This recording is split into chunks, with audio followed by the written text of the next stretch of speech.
Welcome to Hurrdat Sports Live. As Goldschmidt starts it the right way. Goodbye! Ends a 29-game homerless streak and gives the Yankees a 1-0 lead. Damage done! Please alert NASA! Two-run shot! An epic 5-3 lead! Fly ball drilled left field, that one back on its way. Dansby Swanson, number 17. And with one swing, the Cubs have the lead. It's 2-1. Hammer, deep left center field. Going. Ravi with a big 3-run homer. And it's a 5-run 6 for the Guardians. And a high fly ball out to right field. Does he have it again? He does! Grand slam, Kyle Schwarber! With chance of MVP in the background as he took that swing. Good morning. Welcome in Hurrdat Sports Live, presented by Centris Federal Credit Union. That's Austin Jacobsen. I'm Ravi Lulla here at Hurrdat Sports Bar and Grill. DB's got a doctor's appointment this morning, so he will not be here, but he will rejoin us tomorrow. Schaefer's about to be real upset. Oh, yeah, Schaefer's going to be real mad. DB's missed a lot of Tuesdays in a row. He's missed like every Tuesday since, and one of them was scheduled because it was an off week. Yeah, when we took the week off after but July. Since June, I think I've been on every Tuesday. Yeah, it is. It's Tuesdays with Austin, famously. I was more of a Kids Eat Free Tuesday than an Austin Tuesday on Hurrdat Sports Live. I think if you weighed the balances of them, I think one is significantly more fun than the other. Yeah. Were you a big Kids Eat Free guy? Famously don't have children. I know, but like when you were a child. I don't think so. Really? I don't remember doing that very often. The Valentinos in Kearney when I was growing up, we always hit up the Valentinos. Big Valentinos guy? I wouldn't say that I am, but I would say that our family, three boys, my mom just trying to see what she could do while my dad was out, working. Reasonable. Yeah. I think there was we did a lot of the free, like Pizza Hut reading things. The bookets? The little book club deals. I have a confession to make, though. Sometimes I didn't read as much as I said I did, and I lied to get free pizza. Do you know what I used to do? This is an old classic trick. Because so did you have to take it as like AR points or anything? Because we had to take it as like an AR test, an accelerated reading test. No, it was just like, hey, did you read this much? Have your parents sign off on it. Oh, that must be nice. So we had to take a test. It was usually, it depended on the length of the book, but it could be somewhere between like 5 to like 20 questions about things that happened in the book. So what I ended up doing, because big Catholic guy, I just read the Bible, and it was 20 questions. And as long as I had to get like 16 out of 20 or something, I'd get like 120 AR points, and I wouldn't have to read the rest of the year. So just take one test at the beginning of the year. I should have known then. I could have been like an evil mastermind trying to like get past the system. As opposed to now where you just draw strictly in the lines. Yes. Yep. I'm back on the narrow path once again. Biblical reference. I like that. See, look at me. Big Catholic boy over here. Just might as well call him. It's just the Catholic hour here on Hurrdat Sports Live. Leo. I should have nominated myself for that. Could you imagine? How do you think I would have done as the Pope? For the papacy? You would have made a lot of memes. I would have. Don't speak a lot of Latin, though. That would have been. I could have helped you out there. I speak a little Latin. I don't speak it so much. I can translate and write a little. Do you imagine that? Just my introductory speech. My friend Ravi, he's going to be translating a lot of this to Latin. He's my Latin guy. Not Latin American. He knows actual Latin. Yeah. And go Huskers. GBR. Just the world news networks are like, what was that?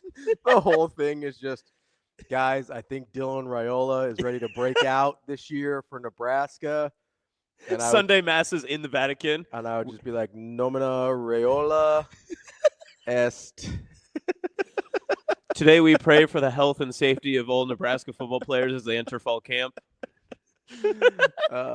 You're just like doing a homily, and you're just like, we really need offensive line recruits to commit Coach Rule wants them in as freshmen. We don't want to have to live in the transfer portal for the linemen. But wide receivers, you're welcome to come after a stop in college. When Tom Osborne went for 2, he wanted to put both feet forward. And that I want you to go for 2 for the Lord, all right?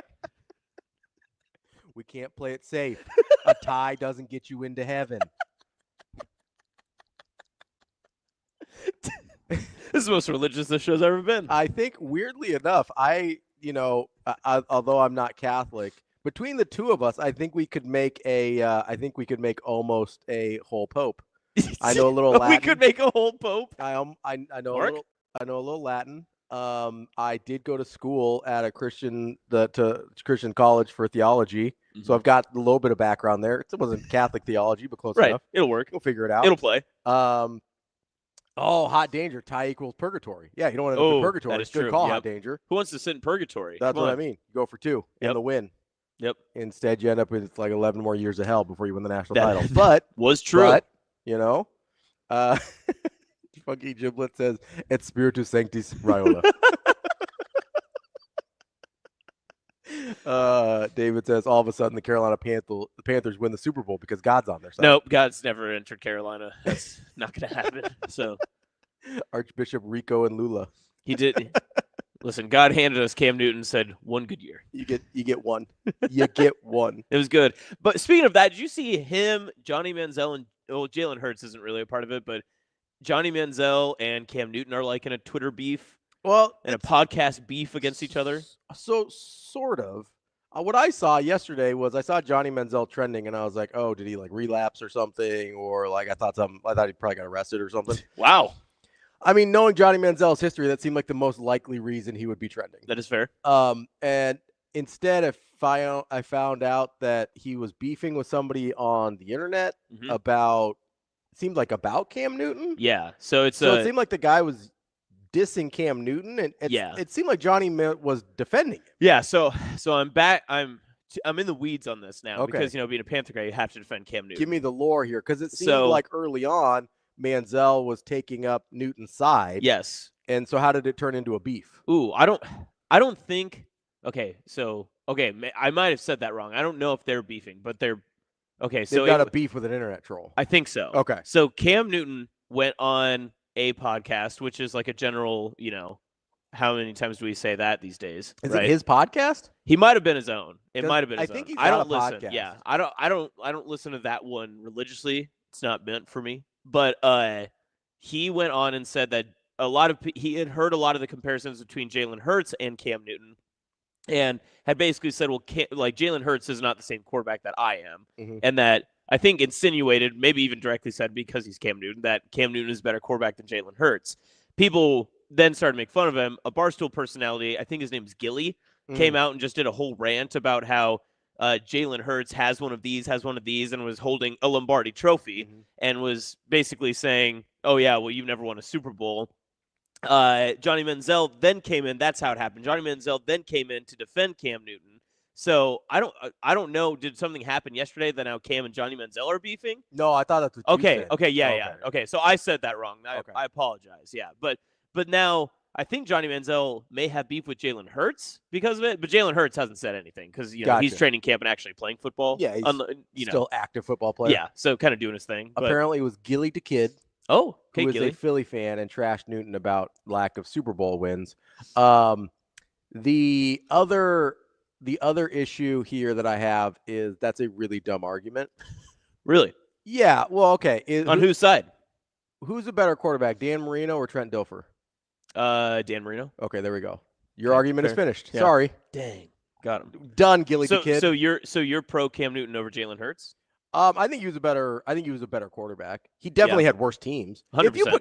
If you put prime Cam Newton on last year's Philly team, they would 100% win a Super Bowl. Yeah. That's not a question. Yeah, no, I agree. I think you could do that with a lot of quarterbacks. That's my point, though, right? So, to me, I think, especially in the NFL, like you have to reach a certain level of greatness for me to start considering the Super Bowls, right? Like Aaron Rodgers, I do hold it against him for only having one Super Bowl because he is a certain level of great. Okay, where that's a differentiator. But then that's the Dan Marino factor then, right? Because Dan Marino is that level of He's the quarterback. very bottom of that level of quarterback because he doesn't have any Super Bowls. Yeah. But he's the top of just about everybody else. Yeah. Right? It's like the Charles Barkley thing. It's like, yeah, you're never going to put him in the same conversation as Jordan. Mm-hmm. But if we're starting to have a conversation about, I don't know, who's some random power, like Julius Randle, like you're not talking about the same thing, right? Yeah. No, 100%. Yeah. So, like Julius Randle's a nice basketball player. On the right team, he could probably win a title. Yeah. But he's not Charles Barkley. Yeah, I mean, you could argue him because I was a Panther honk and kind of am now. Famously. The one position you could say that Cam Newton had better every single year over Jalen Hurts so far in both their careers is tight end. Greg Olson's a far better tight end than any Philadelphia tight end. Yeah. But when you go the next 9 positions in the offense, yeah, I mean, it's not even close. I mean, their offensive line's incredible. Their defensive line's incredible. Their wide receivers are really good. They had Saquon freaking Barkley last year. Yeah, notably, Cam Newton's best receiver that MVP year was Ted Ginn Jr. Yeah, who led the league in drops. It was like washed by that point, too. Like, this was his 3rd team, I think. Yeah. Because that was after his Dolphins and I think his 49ers run. Yeah. Like, this was like we're having a totally different conversation here. Yeah. Like, the rings don't matter until you reach a certain point, and neither Jalen Hurts or Cam Newton is at that point where being like, oh, well, 1 versus 0, now we're having a conversation. If you're having a conversation between Aaron Rodgers and Dan Marino, sure, we can have that conversation. Yeah, that's an interesting one. Right? That is an interesting one. And even, like, I love going on the college football route because I see a lot of people compare the Cam Newton single season to Johnny Manziel's, like, Heisman campaign. Mm-hmm. And I would even give you Johnny Manziel's 2 years. I still think Cam Newton's single season in college football is the greatest college football season we've ever seen. I mean, and I know it's recency bias because I am of that age and everything, but there were things that Cam Newton did in that season with Auburn that were just completely unheralded. Yeah, I mean, I get that. So your biggest argument there is going to be the same thing it is with the Panthers, is that the rest of his team was not good. Yeah, 100%. Like, the rest of Auburn was not good. Yeah. The guy that I would say got the greatest college football season of all time is probably Joe Burrow. His numbers that year are stupid. Yeah, and I completely agree. But but he also has like an entire NFL roster. Exactly. Right? And the one-man wrecking crew of Cam Newton against Auburn and having to play against the entire like slate of and he went up against a very good Oregon team too. Do you know off the top of your head how many touchdowns and interceptions Joe Burrow had in college? Oh, geez. Did he get over 50? Oh, yeah. Was it 60-10 or 60-12 or something like that? It was 60-6. That's insane. That's crazy. A 10-1 touchdown interception ratio. And I know I end up doing this like once every 2 weeks. But if Cam would have been on that team, that's not even the same LSU team. Like, to be clear, because they would have done things a lot different. They would have things a lot different. What do you know how many yards he threw for? 52? 5,600 yards.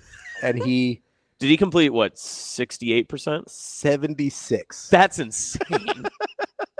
See, that's fun though, because I totally understand the argument for Cam Newton. Yeah, I do. But then I look at these numbers and I'm like, what the hell? That is crazy. Like, I mean, it is the dumbest thing of all time. He had people convinced that Joe Brady was like the greatest offensive mind of history. He basically, I mean, like Matt Rule hired Joe Brady. Yeah. In Carolina. He got Clyde Edwards-Helaire, a first-round pick. Off of that season. Yeah. It's crazy. Yeah. It's absolutely bonkers. So, and now he's stuck in Cincinnati. I will always make the argument. For Joe Burrow. Hot Danger brings up, would you bring to bring it back to things this audience cares about? This always happens. People always saying it's never about what we want to talk about. Josh D'Lo does bring up Barry Sanders going for 2,600 yards in 11 games. That's crazy. Yeah, absolutely stupid. That's hard to beat even in a video game. That's difficult to do. If you're not playing on freshman mode, like, it's pretty challenging. Yeah. Are you playing 26? No, I haven't even gotten the 25. I don't even have the newest system, so I can't even play those. I played 26 for the very first time a couple weeks ago at that beer Olympics I went to, and I played pretty admirably. I did defeat the homeowner in his own game, so I felt pretty happy about that. First try. No, I had to go out last year and get a system that 25 would work on. Right. And then you're what, an Xbox 360 guy? That was the last system I had. Same. Yeah. I'm still playing it. I still have 14. it. Yeah, I still have it. That was the last system that I had. I didn't even buy that. That was a gift.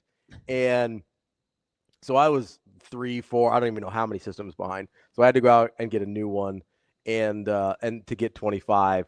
I played it a lot for like a month and then haven't really returned to it. But it felt very important for me to play that. It was a big part of my youth. That's show prep at that point, right? I know, Like you're absolutely. just gearing up, getting ready, seeing the averages, trying to make sure that everyone is where they should be in terms of player rating. Yeah, no, you got to. Yeah, it's the research. It's really important. I'm basically Phil Steele over here, just going, Phil Steele, Brett Ciancia, whoever you want to pick. Which Phil yesterday. Phil was great. Phil was busy. Did you see how many other things he did yesterday? Oh, he's like this all August. Like he went on the BTN. He was doing all of this He's stuff. going all over the place, and he did call Nebraska a sneaky playoff contender too. Yeah. So some people called that the kiss of death. I disagree.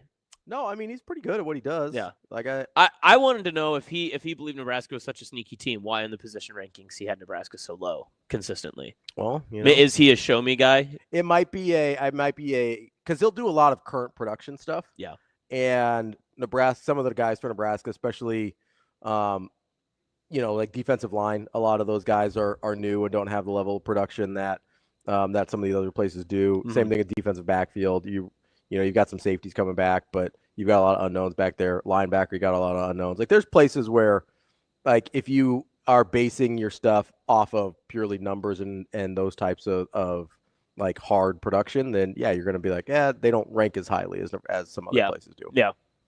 Yeah. I don't know, and especially when you look, and I know we'll get to this later too, but the coaches poll coming out yesterday, and the coaches poll always interests me more. Okay, because you would assume that the coaches poll would be a little bit more evened out when it comes to how some coaches feel about either the teams they're going up against or the credit level they want to give, like other programs and such. Oh, that's not accurate. You don't think so? No, not at all. Well, that's what I'm saying. That's what you would assume. Well, because you would assume that coaches would be like, oh, will we know how good other teams are going to be? So here's the thing, though. They really don't. Unless they play that team, they have no idea. And see, that's what I'm saying, is that when we see an entire list of 22 odd teams that all receive votes after the 25, there's no way that like some of those teams are top 25 teams. No, you just look at it and you go, okay, this is well, and we saw it with, I mean, we can get into this now because I was mad about it. Rico, you're on the clock already. We saw the SEC Ponzi scheme machine in full force again yesterday. Yeah, that was crazy. Oklahoma being basically 27th was nuts. With 9 teams being ranked. You mentioned Oklahoma at just a couple spots out. And Missouri right behind them. Like Oklahoma, Missouri. But here's the thing. Like Florida's not going to be ranked at the end of the year. Yeah. And so that's always my toughest argument to give is, okay, so are we ranking it in the preseason ranking, are you setting it as if all these teams perform their best, this is the highest that we believe that they would finish, right, at the end of the season? Or is it a top 25 ranking of... I think you're trying to predict the finish of the regular season. Yeah, that's what I've always assumed a preseason poll is. It's not necessarily where the teams are stacked as of right now. It's how you believe these teams will finish. Yeah. And there's just no way some of these teams are going to end up where they are. Florida's absolutely not going to be ranked. I would be shocked if Tennessee is ranked. I don't know if Texas A&M is going to be ranked. I know there's a lot of hype around Texas A&M. I'll believe it when I see it. That's a toxic job and almost always has been. They always find a way to lose 4 games. Mm-hmm. Even miss me with South Carolina too. Like I'm not buying. That was a little high. I don't at 13. Yeah, it was a little high for 13. Like 20, 22 maybe. Yeah. Right. Just on Lenore Sellers is going to get us to 9-3. Okay, whatever. Ole Miss is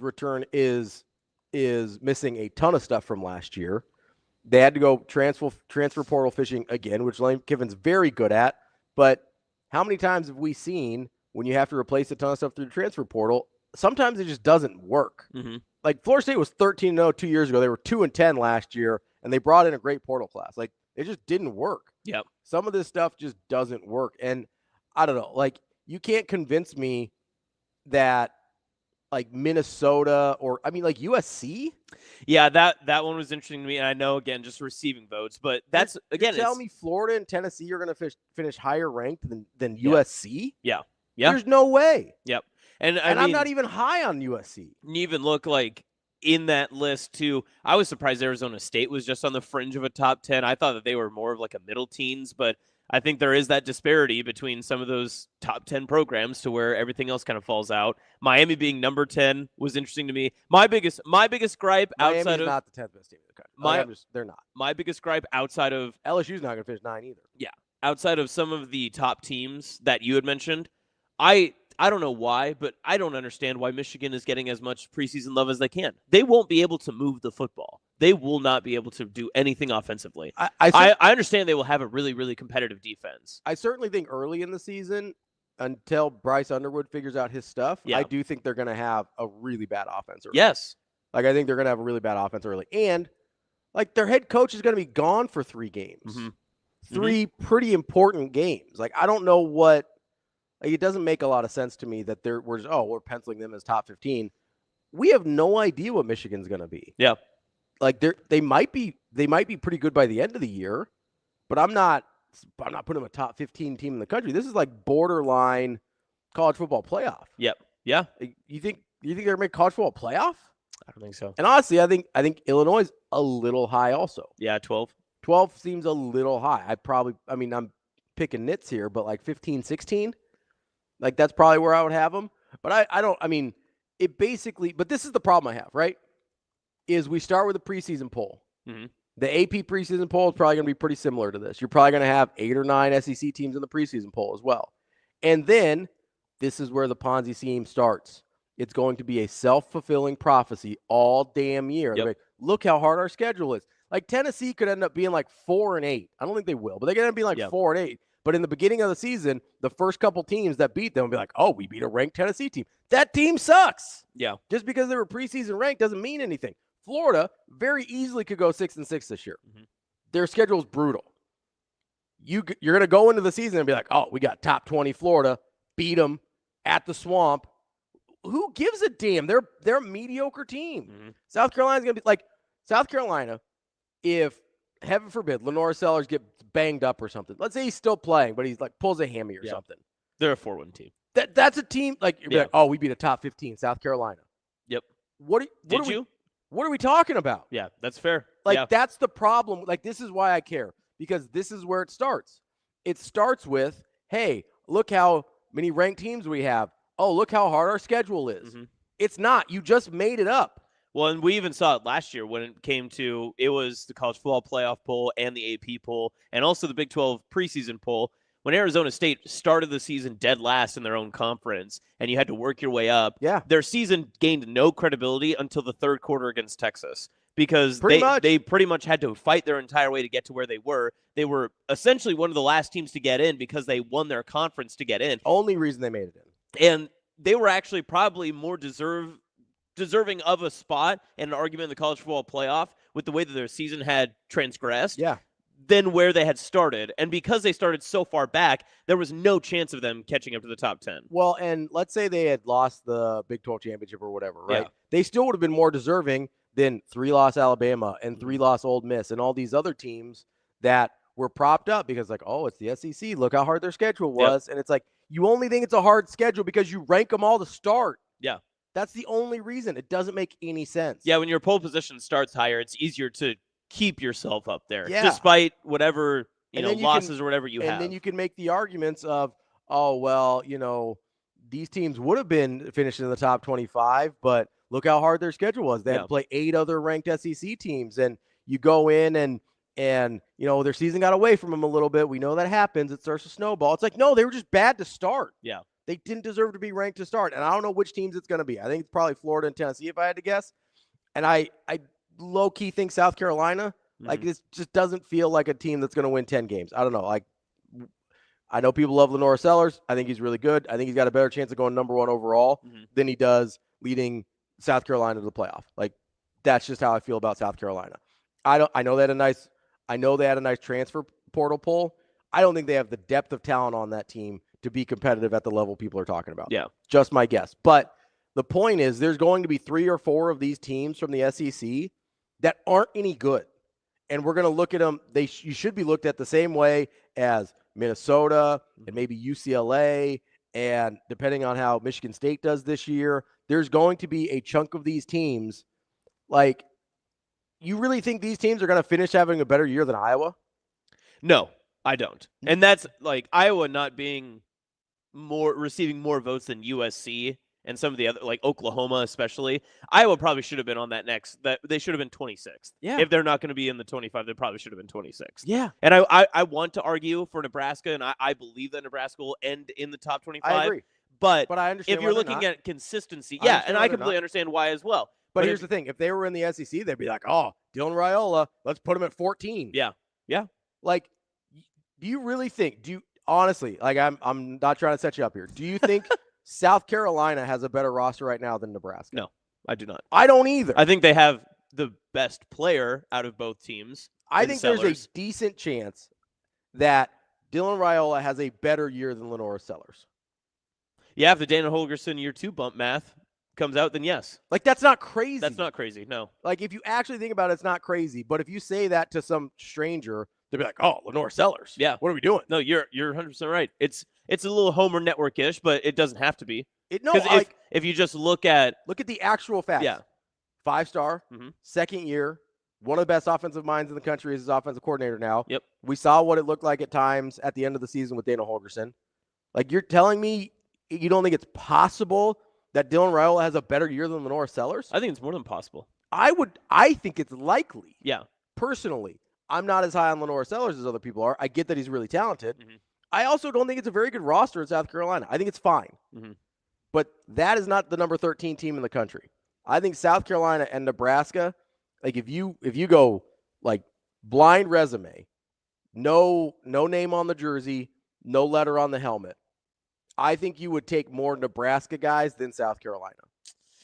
Yeah, the top two, and I just Googled it. I was trying to remember his name, but they have that defensive end or outside linebacker. Yeah, that's for fine. South Carolina. That guy is an animal. You're telling me Vincent Schaefer doesn't look like he plays for he could play for anybody in the SEC? I think once you get past like, okay, here are Mount Rushmore top 4 guys, here are their Mount Rushmore top 4 guys. I think the depth of Nebraska after that just exceeds a lot of some of the other teams. You don't think that South Carolina would take Elijah Pritchett and Rocco Spindler 100%. and Justin Evans and probably Henry Lutovsky today? Yeah, they would. Today. Yeah, they would. Absolutely.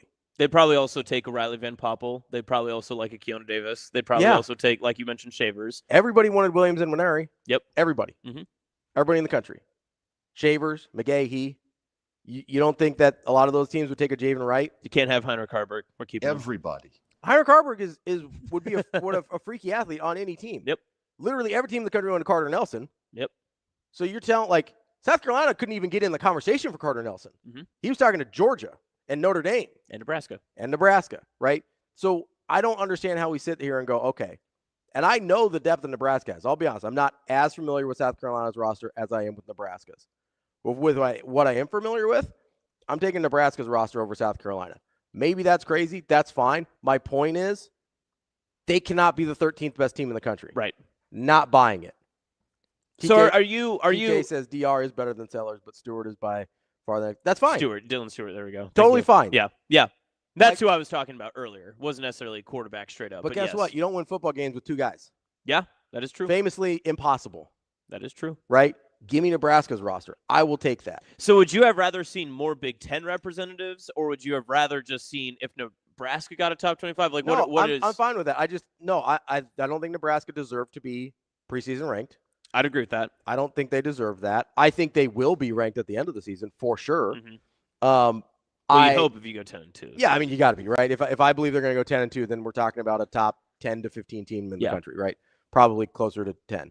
Which, again, your argument, too, and what we're saying is if this is the preseason poll of expectations as to how the season would finish, some of these just mathematically aren't possible, right? Yeah. And I understand you don't want to run into all that. This is the coaches poll. They're probably just jotting down, a couple of teams and just submitting a ballot, whatever. It's not a big deal. But in that same sense, too, it is a big deal, though, because this is how we define our expectations and our perception of who teams are. And it's also how we define our expectations of certain coaches and programs, right? Yes. Nebraska notably dominated a top 25 team that ended up ranked at the end of the season in week 2.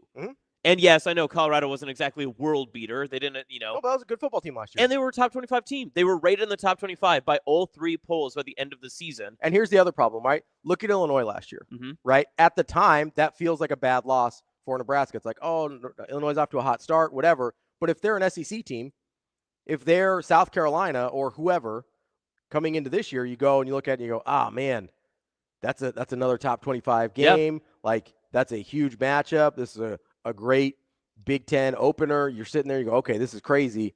Instead, you go, oh, man, they just lost to Illinois? Right, yeah. Like, you don't think every SEC team is like, oh, man, we just lost to South Carolina? Mm-hmm. Like, the big boys of the SEC don't feel that way about South Carolina. They just do this to prop up their own conference. And that's why it matters, because at the end of the year, we have to have some sort of framework, and it's the framework we start with, which is these nonsense preseason polls. Yeah. That's what we go off of, and it doesn't make any sense. So like, my only issue is I don't want more Big Ten teams ranked. I don't want Nebraska ranked. I'm saying there are probably 3, maybe 4 SEC teams that do not deserve to be in the top 25. Well, preseason polls are obviously meant for clickbait fodder, right? That's why, I mean, it's giving us something to talk about too. But the problem is if people actually use them. If they started the polls in like week 4, when most conferences begin all of their conference play, week 4 or 5, somewhere around there, we'd actually probably have a better general sense of which teams are probably should be in the top 25. And in that sense, I'd argue for this upcoming season, Nebraska would be a top 25 team. I would agree. But the problem that's a really good point, because you would at least have an idea of what teams are. Yeah. Right now, I'm sure that because no one's going to watch Texas Ohio State, the number 1 versus number 2 team, opening weekend. No one's going to watch that game and be like, one of these teams isn't a top 25 team. Yeah. No one's going to watch that game if it didn't have the numbers on it and be like, nah, neither of these teams have a chance. No way. No way. I don't know if they just think that we aren't smart enough to have the context for who's good and who's not. Yeah. Like, I don't know if that's the case. Well, the preseason polls are just completely outdated. Yeah, right? They are. But here's the thing. There is so much stock put into these, and I don't just mean by fans and media and people like us. I mean, people actually use these preseason polls as their starting point for the season. Well, notably, the old BCS model used to really rely on some of these type of models. So, like, it was a third or whatever of the point system.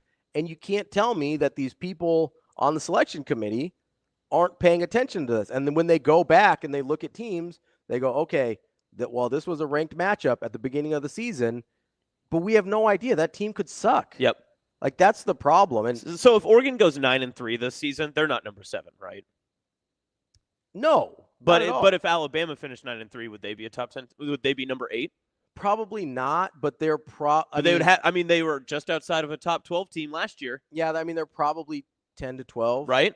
So it's not too far. But you could say if Oregon was 9-3, they're probably closer to what? 15. Yeah. Like, it doesn't – and I get the losses matter, but it's not like Alabama had great losses last year. Like, Alabama had no business making a college football playoff argument last year. Yeah. None whatsoever. Like, and the only reason they had one was because of where they started the season. Now, Alabama made sense last year to start the season higher, but also we're just going to pretend like losing Nick Saban wasn't going to matter. Yeah. Like, I think they started last year like 3rd or 4th in the country. I think that sounds about right. I'd have to look it up. I don't remember off the top of my head. I can get it right here. But you're telling me that losing Nick Saban was just not going to be a problem. That all right, wasn't even last year's opening preseason college football coaches poll. Georgia 1, and then through the ranks here, Ohio State, Oregon, Texas, Alabama 5. Alabama 5, okay. Ole Miss 6. Oh, 5 and 6. Notably, those 2 teams must have made the playoff, right? Oh, wait. Nope. No, they didn't. Notre Dame 7, Michigan 8. Michigan, notably number 8. I mean, they must have made the playoff then, correct? Well, and Michigan didn't lose everyone off of that roster. 22 players to the NFL, yeah. And your head coach. Yeah. And your defensive coordinator. Like, that wasn't going to matter. Oh, and don't forget Florida State, number 10. They must have had a tremendous season, correct? I mean, they obviously got to double-digit wins at minimum. Yeah, well, don't forget. Well, they did get to double digits, but it was losses. Number 10, that was for the 10 losses they had that year, and don't forget, so this is a team that the College Football Playoff Committee felt so strongly Jordan Travis was important to, that despite being undefeated and ACC champions, left them out of the College Football Playoff. But then you lose Jordan Travis to the NFL the next year, and somehow they're still going to be top 10 team in the country? Yep. Like, the math isn't mathing for me here. And again, last year was goofy, but Missouri was 11, LSU 12, Utah 13, Clemson 14, Tennessee 15, Oklahoma 16. I mean, we can poke holes in every single argument. And again, it's a preseason poll. A lot of things changed. Utah had injuries. LSU went through different gauntlets, but they also got blown out at different times in the season last year. Clemson was a playoff team barely. Tennessee made the playoff. Oklahoma fell off a ladder until they beat Alabama near the end of the year. And then you just continue to go down the list with some of these other fringe teams. USC was 23. Kansas was 24, who started, 0 for 4, 0 for 5? Mm-hmm. And then Iowa was 25. I almost feel like 25 should just be the Iowa spot every year. They should just always just put Iowa. It's the top 24 plus Iowa. Yeah, right? Because Iowa's always going to be like, unless they have one of their weird years where they pop off for double-digit wins, they're always going to be between like 18 and 25. And notably, Nebraska received 2 votes in that coaches poll for the preseason. Yeah. And Nebraska did not finish. No.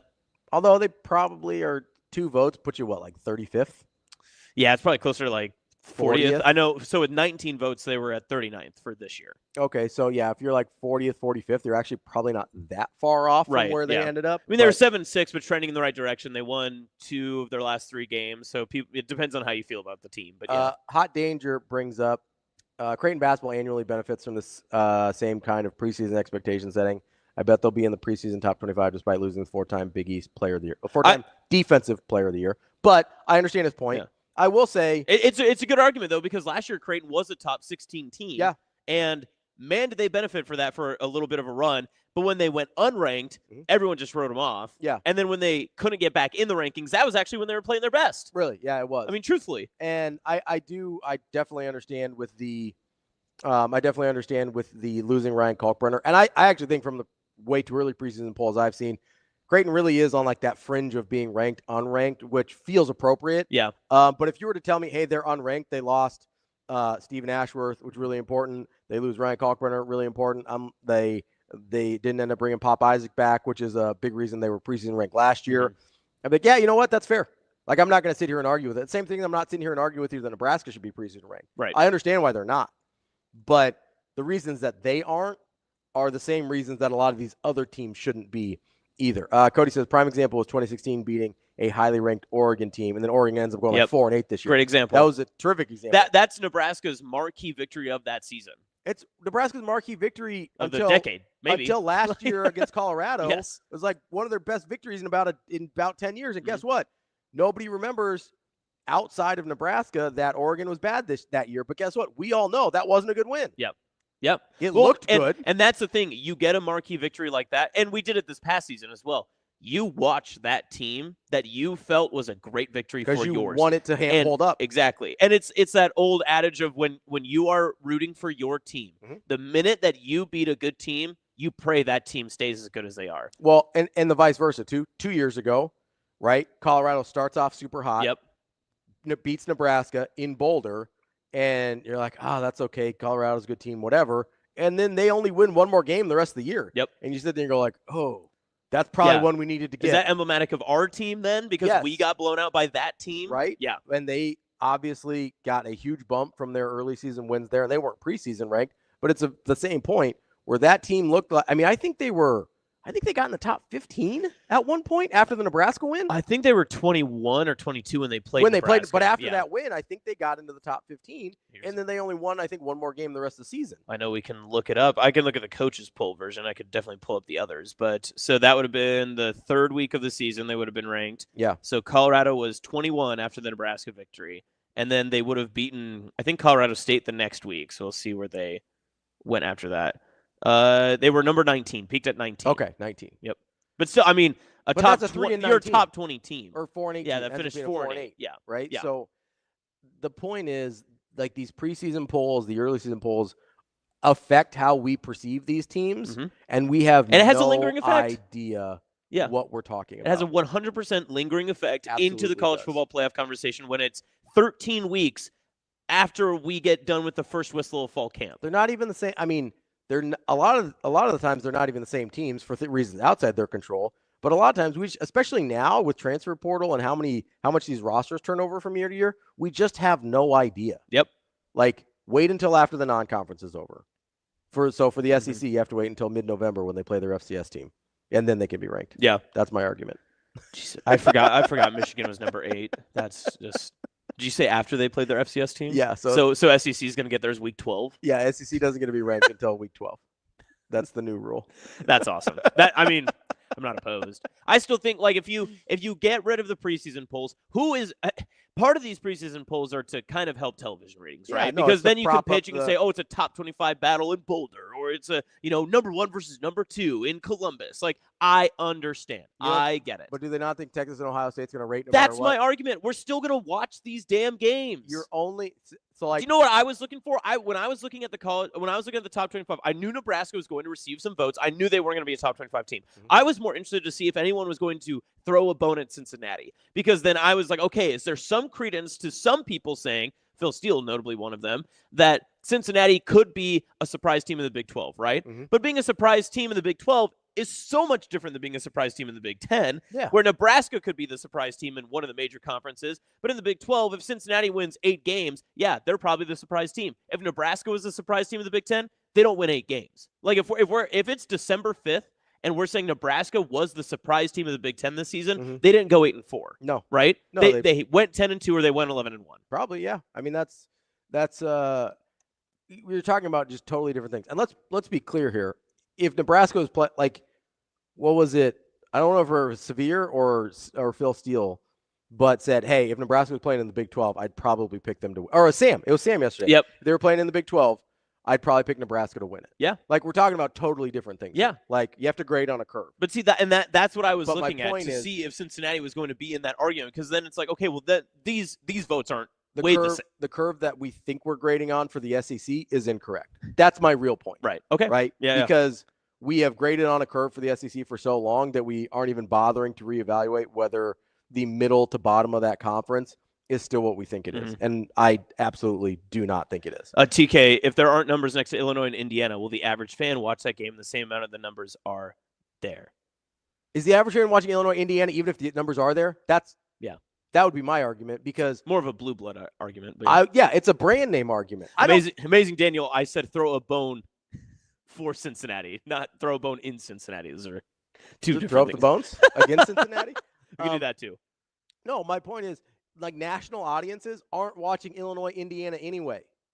Those could be 1-2 before you'd have to have a bump in the ratings from Illinois, Indiana. Like, if Ohio State and Michigan were unranked, it's still going to outdraw Illinois, Indiana if it's a top 10 matchup. Yeah. That's just the way college football works. And also, Indiana and Illinois, if they are both ranked, they're not going to play week 1 unless they're in Ireland or the Big Ten really wants to screw the pooch again with putting their teams against each other, right? So if Illinois and Indiana had playoff implications, and we're in Big Ten season, in conference season when we're already ranking teams. And again, so if we're looking at this and we're like, okay, so there's no more rankings. No one's ranking anybody until we get to the final college football playoff, right? Like Stephen A. Smith just gets to go up and just spout nonsense for 2 hours every single week talking about which are his top 12 teams. But nobody knows until we get to the final week of rivalry week, right? That's the first polls we see. If Illinois and Indiana are both 1 loss, 2 loss, no loss, whatever, going up and playing each other, college football fans will tune into that game. They don't need the numbers to know. They're educated enough to understand that game has implications well beyond where we are in the season. By the way, this is part of the best argument for automatic qualifiers, because we are too stupid to do it on our own. 5 plus 11, in my opinion, would be the best model if we weren't morons, right? But because no polls, no variance, nothing. Because the only opinion that factors into the automatic qualifiers is the last 3 spots. Yeah. I'm willing to let those go. That's fine. If you want to SEC bias the last 3 spots, go for it. But if you know, you don't even need a preseason poll if you're doing automatic qualifiers, because hey, if I finish in the top 4 in the Big Ten, I'm going to the college football playoff. If I finish in the top 4 in the SEC, I'm going to the college football playoff. If I finish in the top 2 in the ACC or the Big Ten, I'm going to the college football playoff.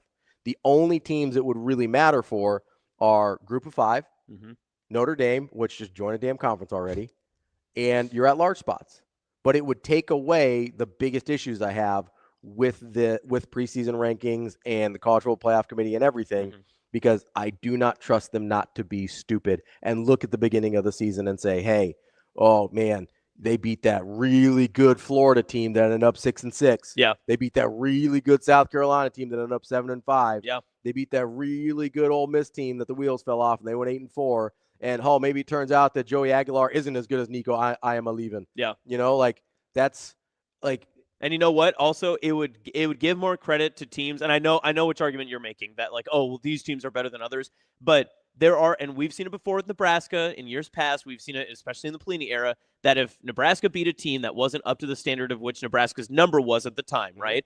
And they didn't beat them by a certain percentage, a certain number, whatever, Nebraska was docked because of that, because they still won, but didn't win the way a number 14 team should, they didn't, right? They didn't win by enough. That's bogus. Yeah. They won the game, yeah. right? And obviously not all wins are created equal. Yeah. You can't dominate every single week. Absolutely. And so you should be credited for winning the game, right? Yeah. And so if you're preseason ranked, whatever, if you're ranked at that point in the season, it doesn't matter. Just win and keep winning. And as you're saying with the automatic qualifiers, yeah, if we're going to dock teams for winning games and they're sliding down because some person from, Massachusetts is voting Nebraska as, oh, well, they didn't beat Iowa the way they should have, so I'm going to move them from 12 to 14 now.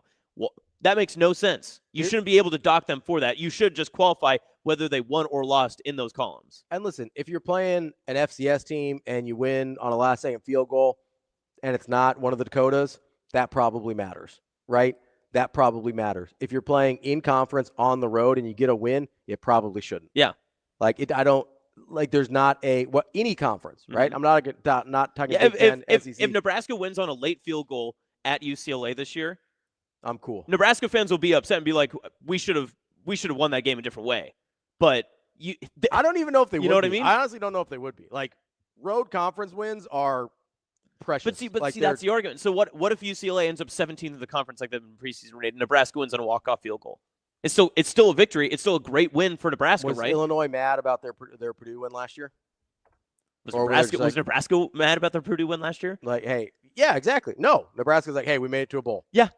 Illinois is like, hey, we're 9-3. This is dope. Yeah. I don't care. Yeah. It doesn't matter. Like, road games in conference are not, like, you don't take those lightly. You take the win and you get out of town.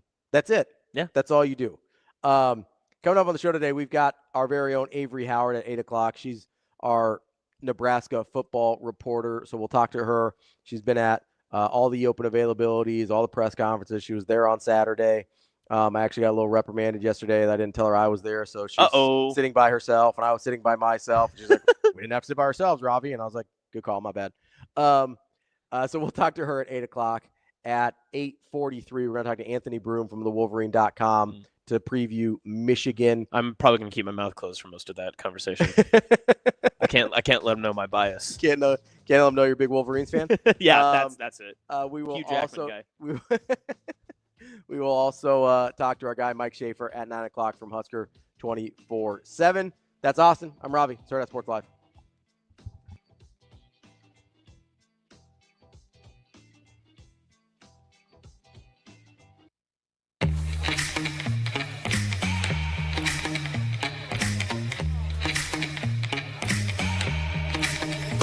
Give me that cheddar, we getting Rico.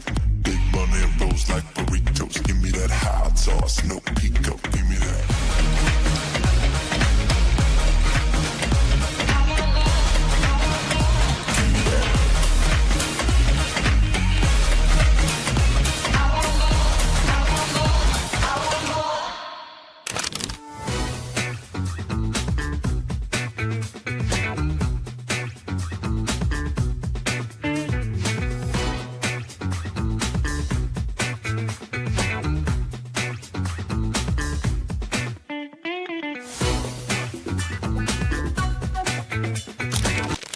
Imagine your first dream home and the feeling of walking inside for the first time.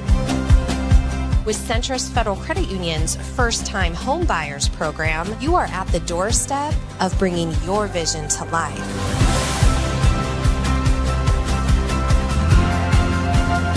Welcome home.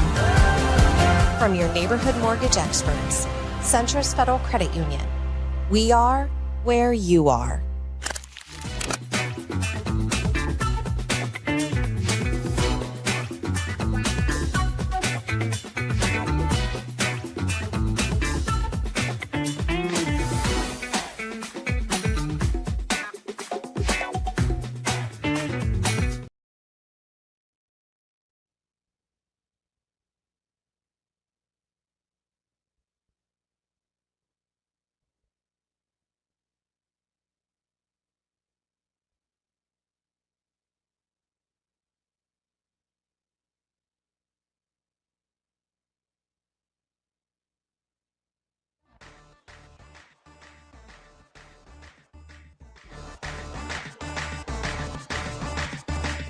You're listening to Hurrdat Sports Live.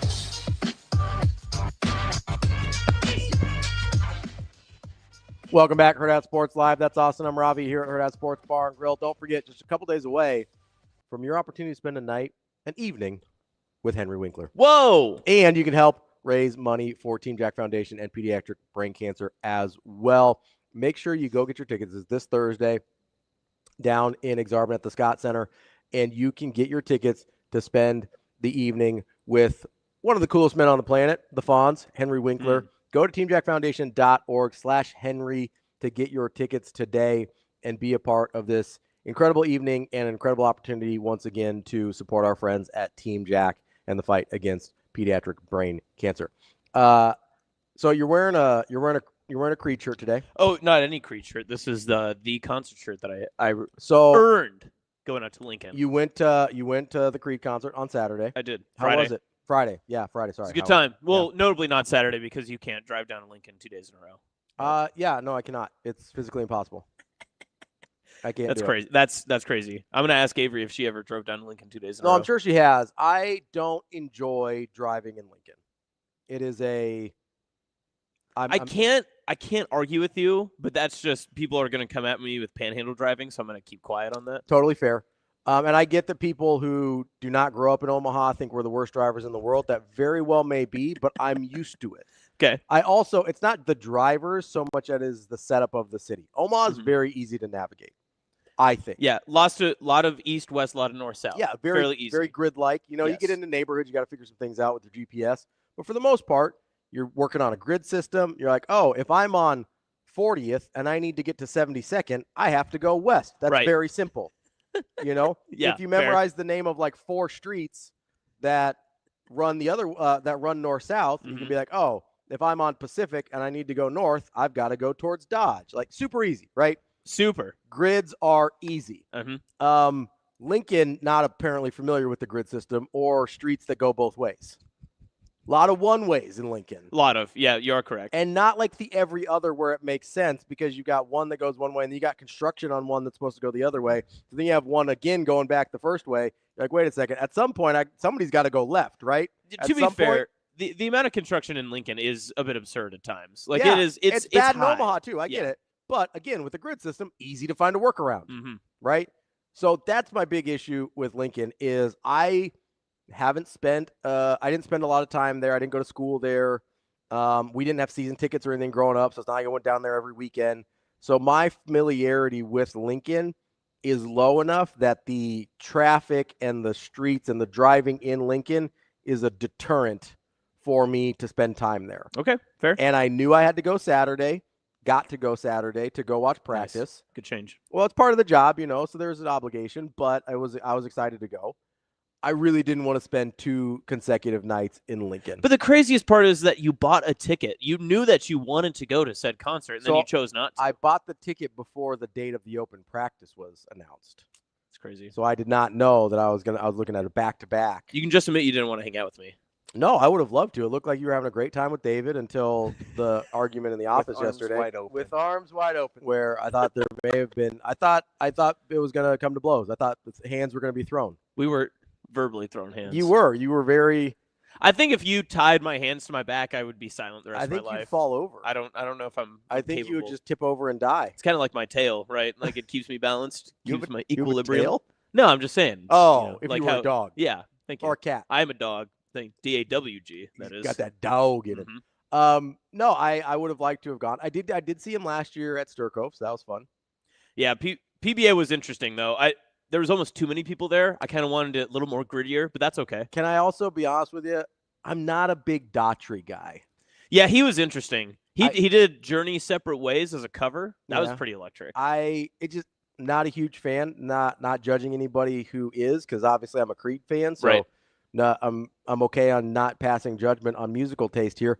He's not my favorite, and I was like, do I really want to spend that amount of time with Daughtry? Because I don't even listen to the songs on the radio. Like I skip them. I'm going right. Yeah, when it pops up on the Sirius XM satellite radio, I'm like, no, thank you. Ooh, big Sirius guy.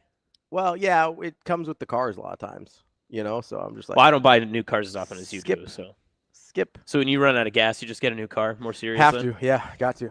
I mean, what else are you gonna do? Living that sweet life. Just be like, new lease. I'm out of gas, bud. No, it's yeah. I don't. I do mean that though. I do think Creed could have been a grittier concert though. It felt like we were a little too much in the lap of luxury. Too many people just like swaying. Not enough people like getting into it. I need more people to get on my level. I think you were pretty gritty. I mean, I was listen. I was trying to get as gritty as possible out there. I'm not talking the dance. Not Justin Jefferson out here. No, not the. Well, that's gritty with D's, isn't it? Yeah. This is gritty with T's. Yeah. Double. What does T. grit mean to you? It means 10 beers at the PBA Creed concert for me. That's what grit means to me. How much does 10 beers at PBA cost? It was a good chunk. It was a chunk of change. I asked, my allowance came in, so I was throwing money. That was me in the air. You're like, give me no. Keep watering the bamboo. So I know you were wearing the Busch Light Crocs. Were you drinking Busch Lights? No, I didn't do Busch Lights. They didn't have them there. That seems. Yeah, I did. Like let's a miss. see. I did a lot of high noons when I got there. I was doing Busch Lights at the bar pregame. Oh, the Busch Lattes? Busch Lattes. Doing a couple of those, yeah. I appreciate the high noon game. I do like a high noon. Dude, the high noons I don't are know good. why, and that's like controversial. I ordered high noons, and the people that I were with, they're like, ugh. No, What do you mean? What do we mean? Every time I Because I ordered the pineapple version. That's probably why. No, they're good. Pineapple's good. It's the only time I'll order pineapple, but I try not to make eye contact because I don't want people to think differently of me. Yeah, can I get some? That's like what I'm worried about. Really intense eye contact. Yeah. Can I get some pineapple? I try not to order pineapple high noons when I'm with my girlfriend anywhere. So I don't want anyone to get like the wrong opinion of us. Dr. As a couple. Girlfriend, not about that life. No, well, not about the high noon life. No, not about the swinging life mostly. So Oh, Can I ask a question about the concert? please. So who was because I don't know, and I'm just asking, Yeah. who was the bigger act? Is it Daughtry or is it Creed? I'd say Creed is. So so Creed was the main? Creed was main. Yes. Yeah, okay. Yeah.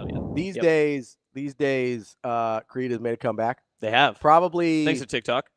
Yeah, thanks to TikTok, thanks to the Texas Rangers a little bit. Oh yeah. You know, they had that little Which thing. a lot of Scott jerseys and the Cowboys uniform Yeah. they were prevalent everywhere in Lincoln. So And it was the same day as the Micah Parsons trade news. And so I was like, why are all these people supporting Micah? Because it's 11. And I kept seeing them out there. There can't be that many Parsons Cowboy fans in Lincoln. Then I just. Yeah, so they were selling. I almost bought one last year at Sturcove because they're selling them at the concert. That's incredible. And I'll be honest, I was like, I can't justify that number. It was a fat number that they wanted for that jersey. And I was that like, can't be a 3-digit jersey. Oh yeah, That's I insane. think it was 150. That's way too high. I think mentally I was like, I'll go up to 100. I would agree. That's a good number. Yeah. Yeah. And That's a good and number. they came in at 150. I was like, can't do it. Washing my hands of this situation. That's crazy. I know. 150 for that. Iconic jersey though. Oh yeah. Iconic. Yeah. You love to see it. Oh. We will be back here in just a minute. Talk to our friend Avery Howard about Nebraska practice and what she's seen so far this. Well, it's fall camp, not What quite have you fall seen? yet. What are we seeing? That's Austin. I'm Ravi. More Hurrdat Sports Live coming up next.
Hey, I'm running through. I'm not fucking squat. All right?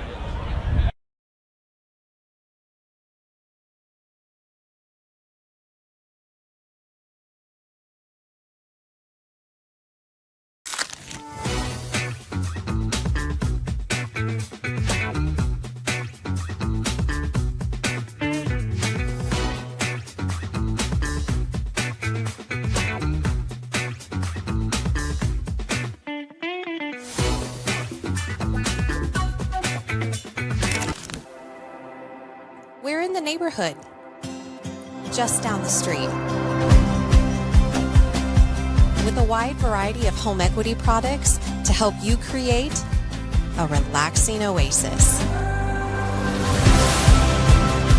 So you can kick back and relax in comfort. Centris Federal Credit Union. We are where you are.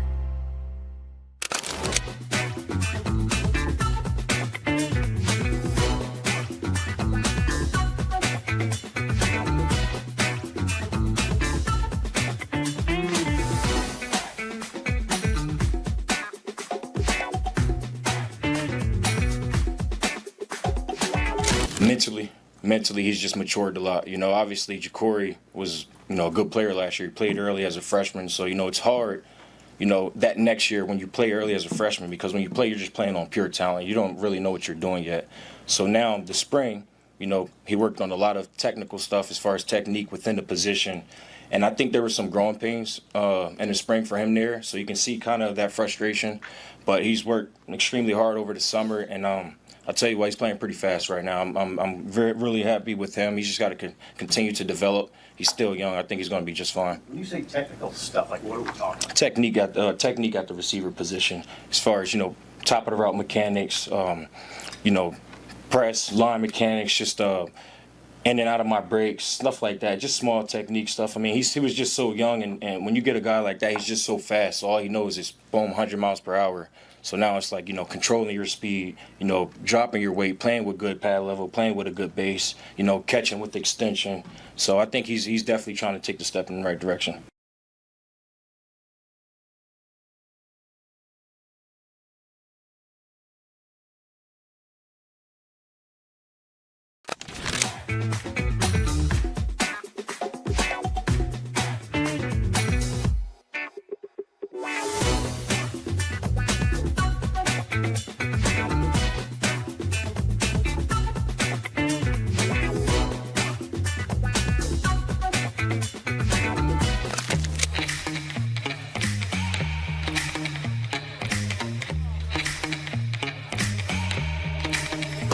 Give me that cheddar, bacon, Rico. Big money and rolls like burritos. Give me that hot sauce, no pico. Give me that.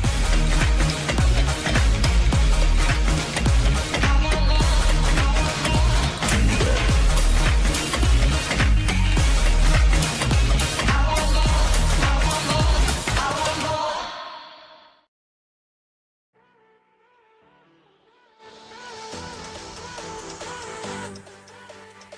Welcome to Hurrdat Sports Live.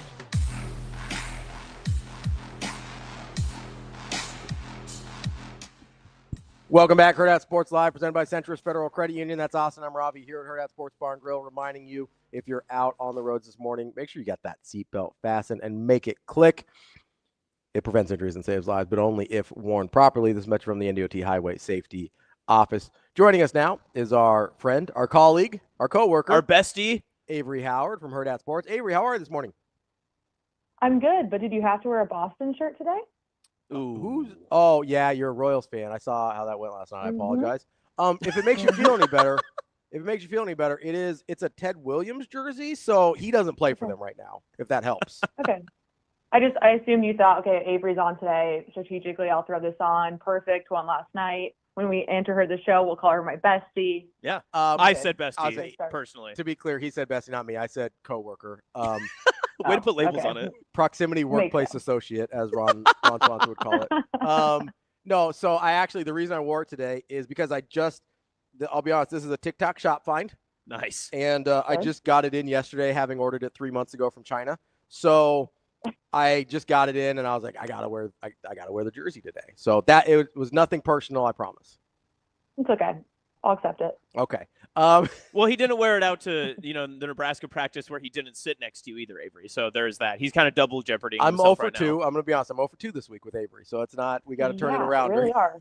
Can you go through? So yesterday, Go ahead. I'm sitting in our office yesterday, and we have this beautiful brand new kitchen that's like 3,000 feet wide, and everything was just echoing as Ravi and Kenny were talking out there, and Ravi's giving his full breakdown of practice, and I was like, excuse me.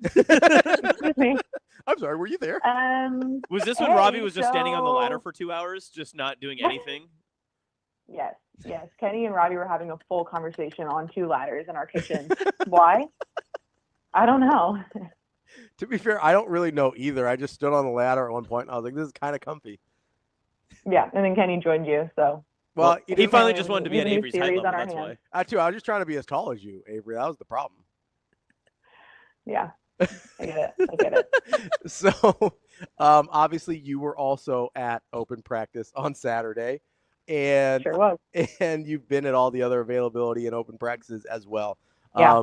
Obviously, you got to see the most on Saturday, but I'm curious about, you can only pick up so much from, the 20 minutes here and there that you see, or from a single open practice, especially when you're not privy to what exactly they're trying to accomplish, right? But I'm curious what you think about the temperament of the team. Like the open practice Saturday was, and Coach Rule sort of addressed this a little bit, was a very different vibe than it was last year. It felt more like a showcase last year, more fan oriented. They really barely even addressed the crowd this year. Coach Rule didn't at all. He wasn't wearing a mic like he was last year.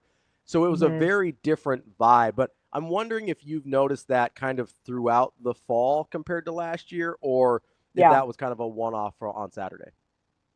No, it's actually funny you say that, because Rule did kind of share that in the press conference he did before the practice. And he said, last year it was just more of like a show and a little bit more of us addressing the crowd and getting people engaged. And he was like, this year's team is so much more business oriented that this is our first practice in pads. Like, we're going to go to work, and they're really excited about it. So it's interesting that you brought that up, because it's something that he even mentioned as well. But it's also funny you say that, because in the first few press conferences that we've heard, just a variety of players, majority of them are guys that, have been what you would call veterans now, if you consider, Ja'Cory Barney in that class, veterans, just guys that have been here before. There seems to be much more of a calm nature to them during this camp. And I don't know if it's because they're just more comfortable with what a preseason looks like with Coach Rule and this staff, but they're all speaking the same language. Even the guys that are new. I mean, Rocco Spindler literally sounds like he's been a part of a Rule coach team for multiple years, the way he speaks. And so there seems to be a better understanding, I think, of exactly the process that the team understands the coaching staff has. And I don't even think it's the coaching staff process anymore. I think it's just this program's process. And I think they saw signs of how it worked last year in small moments. And I think, you've heard Coach Rule say, like, this is the team I've been waiting for in terms of their competitiveness and just their drive to want to get better and accomplish the things they think they can this year. So I think there's just more of a, a calm nature from the team. Just hearing from Emmett Johnson and even Ja'Cory, it doesn't feel like, okay, camp's coming at us at 100 miles an hour. There just seems to be this is kind of what we do vibe, versus what I would say kind of what you were describing last year. Avery, on kind of on that same note, are you picking up on different in practice tendencies, or maybe just how the team has gelled or vibes differently from a year ago, outside of maybe just how you hear them talk from the media? Like, is there just a different type of nature from maybe a younger squad comparative to last year when you were hearing from Isaac Gifford and Ty Robinson and those guys? Yeah. So, it's funny. I think it started before this fall camp even, because about 2 weekends ago, whenever that weekend was before Big Ten Media Days, they had back-to-back days where you had Dylan Raiola's camp, and the next day was the road race. And I don't know how much, Austin, you observed on that road race day, but starting on that Saturday at Dylan's camp, that was a big deal for how many kids came out and showed up for Dylan. It's Dylan's name on the camp, not Nebraska football. And to see how many guys came and supported him, I thought that was really special. And that kind of gave me a clue for what we're kind of seeing right now in camp. It was the entire offensive line. It was majority of the wide receivers, or a good handful of them. And it wasn't like they were just there for a brief moment, kind of show their face. And they were really interacting with the kids. And when they got there and saw Dylan, Dylan was running up to Dane Key. He was running up to Ja'Cory and his linemen. Like, they were giving they would have thought they hadn't seen each other in months. Like, they were so excited to see each other. Just getting involved in the drills when there was like station rotations and stuff. Like, his linemen were in there hanging out with the kids before they got to see Dylan. Just they were wearing shirts with Dylan's face on it. Like, there's just something different about the way they were all connecting. And, you know, it's not just the guys in Dylan's class even. I mean, this is Dane Key, who's showing up in a retro 15 jersey and, you know, and just the linemen were all wearing Dylan's face. Like, you want to know, like, the connectivity of this group that has to play together here in a few weeks. Like, that was a telling sign right there. And talking to Ja'Cory and Emmett, why was it important for you guys to be here? Like, you have a few days off before it all gets going. And they're just like, why would we not? Like, if we had this, he'd be here for us. And so I think there's this shared respect that the offense has for each other. I think that does transcend on the defense. But like I said, Austin, you saw them on the road race day too. Like, some of the guys that spoke, just watching the way that young guys interacted with the kids at camp, it's just a different feel. And I think you're seeing that now, even at practice too. And something I remember hearing them say last year is they want their players to, you know, really get on one another, hold each other accountable. Like, that was the thing that was being said from the Ty Robinsons and Isaac Gifford, is we're really working on accountability. And I think we've heard from the very beginning that Coach Rule at Big Ten Media Days was like, accountability from the top down. Like, we're already accepting that. And so I think that's gone to the players too, because on day one of camp, when we got to watch, there was players coaching players. Like, that was something they were trying to encourage last season. And I mean, our first 15 minutes of drills, I mean, I can hear Teddy telling guys what to do. I'm watching Dylan point at guys and show people things. And it was really kind of all over the field. So I think they've really taken a step forward in that regard, in terms of the connection they have off the field, the connection they have on the field is really proving itself in the way that they trust each other and they're able to coach each other and hold each other accountable, versus that being something they have to work on during this fall camp. So, Avery, you brought up Ja'Cory a couple times. You brought up the road race. And, you know, when you and I were talking yesterday, we talked about kind of how Ja'Cory was, how active he was during the special teams period, not catching punts or anything, but while the kickers were actually going. And I'm just curious to you. I'm obviously a huge fan of Ja'Cory Barney. I've said multiple times, I think he's the toughest guy on the team. I don't just mean physically, although that also. What have you noticed a change in him from year one to year two? Because Austin told a story about him talking and giving a speech at the Team Jack Road Race a couple weeks ago that didn't seem like something he would have done last year. Yes, I couldn't agree more. And I also told you this yesterday. You know, I can't tell you how much we saw him out and about last year, just because, you know, freshman season, they're not around us as much. But I had watched him at Dylan's camp and the way he was interacting with the kids and all those kind of things. And I was like, oh, it's so cool to see these players in that kind of element, especially when we don't see Ja'Cory on this level a lot. And then just to go to the road race a day later, and, you know, it was all older guys that spoke, and he was the one young guy, and he led things off. And I thought the message that he had, I mean, it was incredibly mature. It was very authentic. It was really genuine. I think I don't know, Austin, how you felt listening to it, but I was like, wow, we see this competitive side of Ja'Cory, but like, this is a grown-up version of him that I don't know we would have expected last year, because we weren't around him a whole lot, but I don't know if we would know this side of him, because the side of that we do see is, you know, the guy that gets hit at 100 miles an hour and pops right back up, right? So to see a different side of him, like, I think we saw maybe how he shows up for that wide receiver room, and just kind of the, you know, we've heard Coach Rule say just the kind of guys he has on this team. But I'm really excited about him. And I think the way we've heard him speak, yes, it's very confident, but I truly don't think he just says those things to say them. I think he truly believes how he speaks. And talking to Deshaun Singleton, when I asked him at Big Ten Media Days, like, why does this team think like they can go win a national championship? And he was like, because why would we not? Like, if you don't step on the field with confidence, then why do we even go out there? And I kind of think that's the energy that Ja'Cory embodies too. And I mean, we've heard Coach Rule talk about him, and we've talked about what he does these special teams periods, but this is the first time that we saw him on Saturday truly do what Coach Rule talks about. And I don't know, Ravi, how you reacted, but the minute they blew that whistle and over the systems or whatever said it's special teams, he left the wide receiver DB drill that they did, like, more excited, I think, to go cheer on the special teams, like, ran down the field. And everyone on the team just accepted that this is what Ja'Cory does. And, like, I don't know how well you could hear him, Ravi, but he was like, they didn't come to pay for whatever. They came to watch greatness. Like, we're going to be the best special teams team in the country. And, like, was going crazy. And like everyone genuinely just like, that's what Jacobsen does. Like there was no like, what is he doing? Like this is something that, yes, there was fans in the stands, but like this is something he consistently does. And I don't know, maybe paying off. The special teams was what? Perfect. They're on Saturday. So yeah, maybe there's some effect. For sure. Yeah. Yeah. So I don't know. There's just something about the energy that he brings and the confidence he brings. He is so competitive. But to see the other side of him, like you guys mentioned at the start of this conversation, was really cool. Because I think we got to see a side of him that these are the kind of leaders that are stepping up on this team.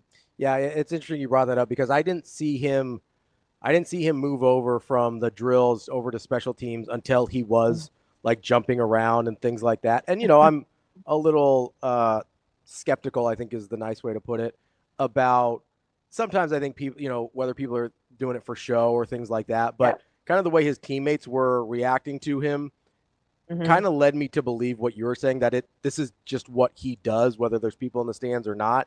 And I couldn't hear all of it. I did just keep hearing, we're going to be the best special teams in the nation. We're going to be the best special teams in the nation. And that was like, I think there's something really interesting there about guys that, and this is what Coach Rule's talked about a little bit too, right? About guys that believe in this place as much as he does.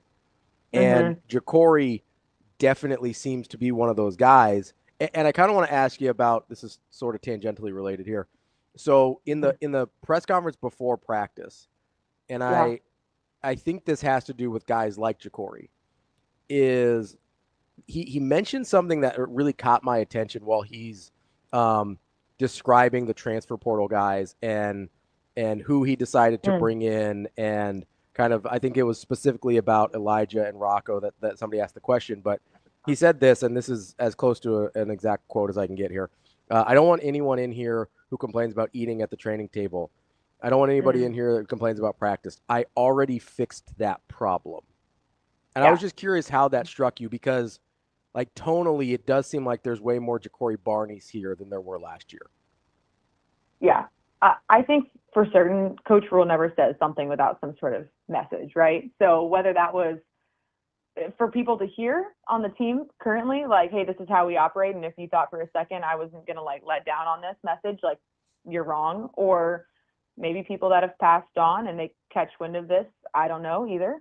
But Coach Rule has made it very clear, even last year, he was like, if you can't look around at what we have here, in his words, then I don't know what to tell you. Like, look, right? And like, we have the facilities to help you. We have X, Y, and Z, you name it, it's here. And if you can't be appreciative of that, then I don't care how good you are, is essentially how he said it. I think it was either after the bowl game or before the bowl game. And once again, don't know if that was a direct hit at someone or something, but he's not going to compromise, I think, the culture that they are looking to have here for maybe a really, really talented player that can't get on board with what they're doing.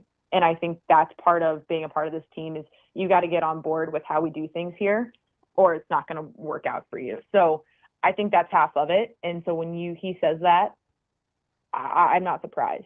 But it was interesting to hear him say, I handled that, or we got rid of that problem, which, starts making your brain and the wheels start running a little bit like, what is, who, what?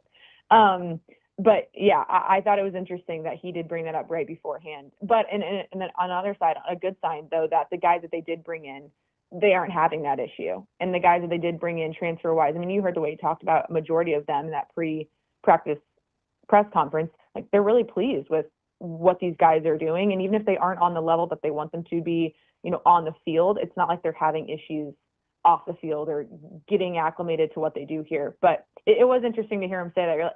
It does get the wheels turning a little bit.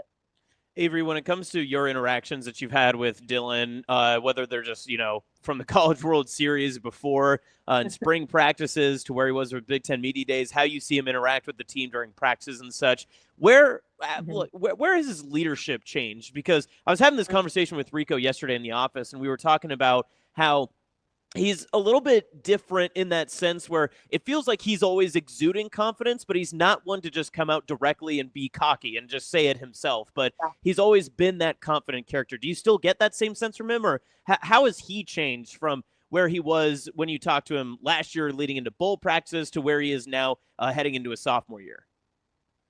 Yeah, I would agree with you. I think he does have like a subtle confidence when he's around, watching him at practice and things. Yes, I think he knows very well like the position and the responsibility that he holds.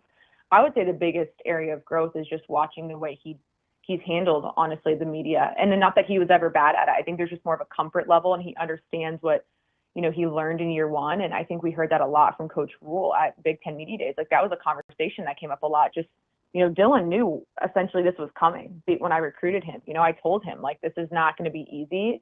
And the fact that he accepted that and wanted that challenge, but I think he might have accepted that being like, okay, this might be hard. But I think last year taught him a lot of things. And Coach Rule even talked about that a lot. Just he's learning how to accept those difficult moments better. And he said it point blank, like when you're a 5-star kid and, you've been good at basically everything your entire life, like you probably haven't been challenged a whole lot athletically. And so last year might've been the first time for him where on the biggest stage, he was having to learn another side of his game. And that wasn't even maybe on the field, just more or less, how do I lead and get respect from my teammates when things aren't always going great? And I think that those challenges last year really do set him up to be even more successful this season, because they have higher goals than they did last year. But we know no matter what, it's not going to be a perfect season. But Dylan had to go through some things as a really young player last year to show up as a better leader this season. I think that puts the offense in a good spot. I think that puts this team in a good spot, that you have a young player who knows what it's like to go through some difficult stuff. But I think the way that he just moves about the team, moves about, his business off the field, like everyone knows Dylan is always working no matter what. He doesn't have to tell you that. And I think we've heard that from the coaches. He's the first one in there. He was really committed to making sure that he was in the best shape. I mean, and he took kind of some, I don't know, it was weird to have the public constantly talking about that, but he really owned that. And he wanted to be in the best position possible to lead this team. And I think he's just done everything from what we're hearing from the coaches, like he possibly can, to put himself in that position. I think if he's not speaking, his actions are a lot of the leadership too. But when you watch him at practice, it's not, he's not yelling the entire time. It's not obnoxious. It really is just small little things. Like when it wasn't his turn on live reps the other day, like he is pointing, he's before the play, he's speaking. I don't know if I'm on the other side of the field, so I can't exactly tell you, but if it was for the entire offense, if he was reiterating something or if he's pointing to something for, just the other quarterbacks, but he's constantly talking, or he's walking over to, Holgerson, or he's walking over to Coach Shorts, or even talking to Coach Butler. And he talked about that at Big Ten Media Days. He's like, why would I not use him? Like he's been an NFL defensive coordinator. Like I want to pick his brain as much as I possibly can, because I want to understand if I'm reading things correctly. So he's constantly learning. He's constantly using the guys around him. But I would say he definitely does have a more of a comfort level, just the way he moves and operates. And I think that just comes naturally with having, an entire year essentially under your belt. Avery, I'll get you out here on this. You mentioned some of the coaches there and guys in new spots like John Butler. Obviously, there was a lot of turnover on the coaching staff as well on both sides of the ball, but especially on defense. I'm curious, have you had an opportunity when you've been down there and kind of been at open practices to see not only how the coaching staff interacts with their players and maybe the differences in how they interact from last year to this year, but also how they sort of interact together as a staff? Yeah. So we've had the first open practice was that first day of fall camp. And then obviously we had Saturday, and the few times that I was observing or where I was able to stand, essentially I was close to Coach Snow and then Coach Braden. And so those have been the two that I've really been able to listen to, like actually listen to, not just watch. And I will tell you for certain, Coach Snow is no longer an observer. And that probably could have changed, in the middle of the spring, but we didn't really see that a whole lot. I know for a while he was trying to get a feel for things and understand how they do things here. He is full-fledged coaching, intense, and really enjoyed listening to him coach on Saturday. He is very, very clear about what he's looking for, very instructive, and he holds them at a very high standard.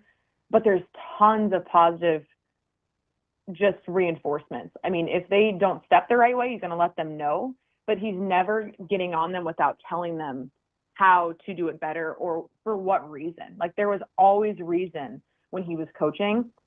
And so like there was a moment where he wasn't pleased with the drill on Saturday, and he got after them pretty good, but the next rep, the guy that got up, I think it might have been Sierra, did a really great job, and he used him as an example. And then the rest of the guys after, it was just noticeable that they were able to grasp what was going on. I know those seems like simple things, but it's just like the clear and instructive coaching that these guys are understanding why they're doing things. And I would say that goes the same for Coach Braden. I mean, he comes with a ton of energy, and that's been the highlight. But like, he is telling these guys every rep, either whether they did it really well and why they did it well. And I think that's a big thing too. Just understanding why you did that rep correctly, so they know how to mimic that or for what reason. And if not, it's not like a berating of what the F are you doing. It's literally, we need to do this better because, or if you don't do this, it puts this guy in this kind of position. And that's the kind of coaching that I'm hearing from those two, which probably means it's across a lot of the field as well.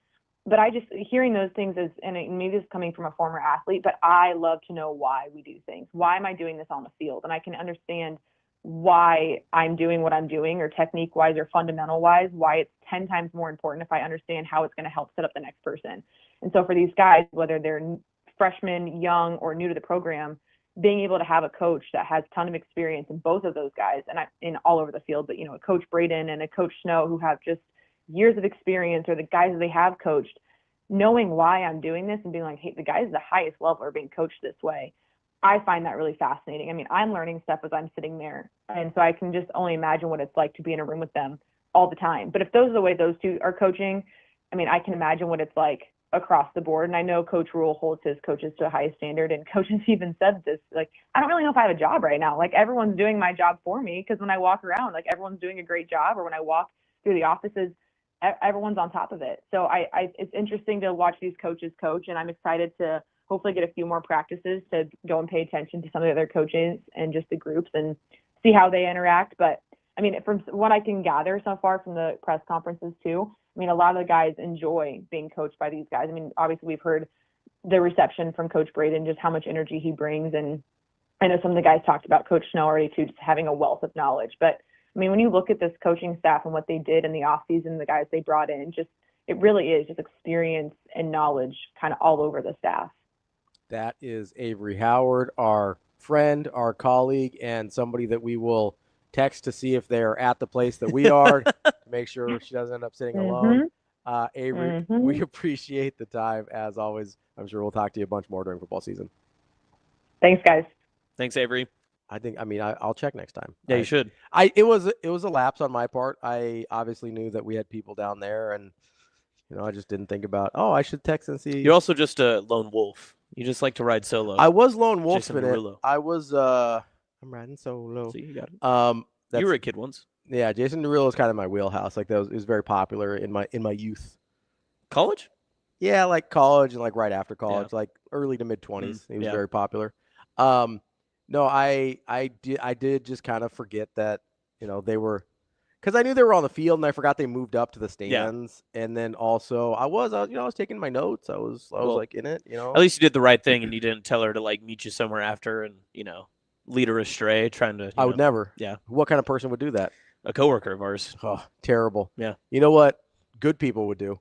Go do something. They would go to the Pinnacle Bank Championship. That's right. To get your tickets for the Pinnacle Bank Championship presented by Woodhouse. It's back. It starts this week, Thursday, a couple days. And listen, there's a lot of reasons to go.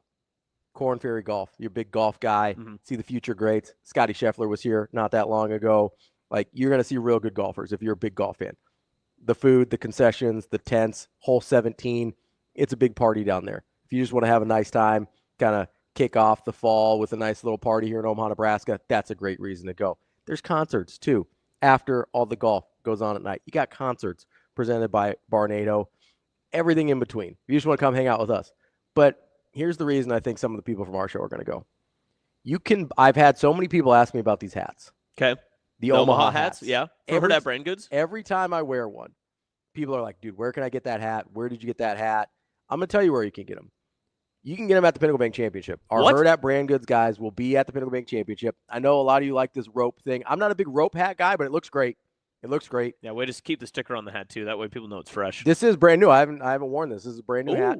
Because I have an Omaha hat without the rope, right? Oh, okay. Not a rope guy. I'm not a huge rope guy. But they have different colors. They have a white on white that's super clean. Looks really good.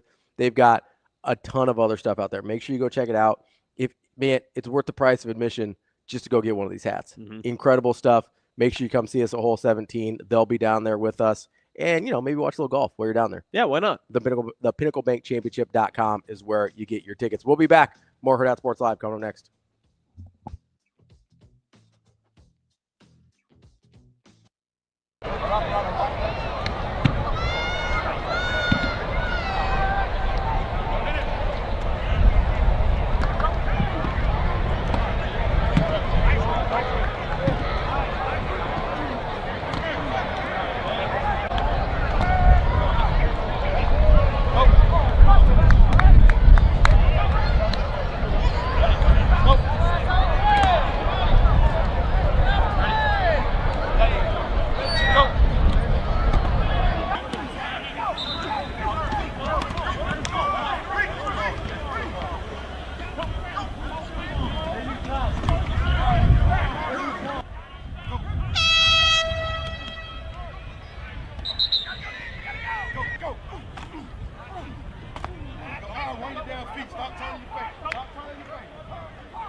Hey, I'm running through. I'm not supposed to swipe. All right?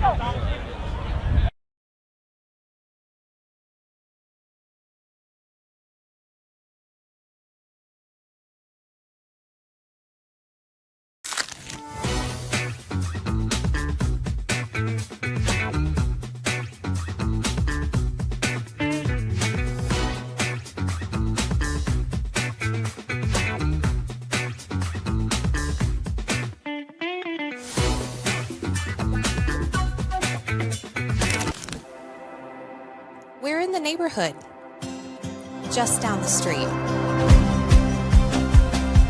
With a wide variety of home equity products to help you create a relaxing oasis. So you can kick back and relax in comfort. Centris Federal Credit Union. We are where you are.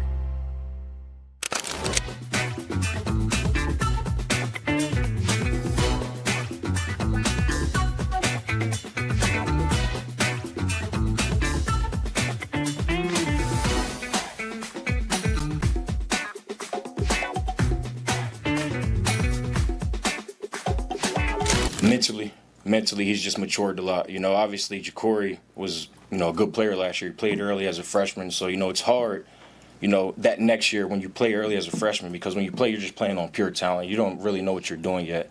So now, the spring, he worked on a lot of technical stuff as far as technique within the position. And I think there were some growing pains in the spring for him there, so you can see kind of that frustration.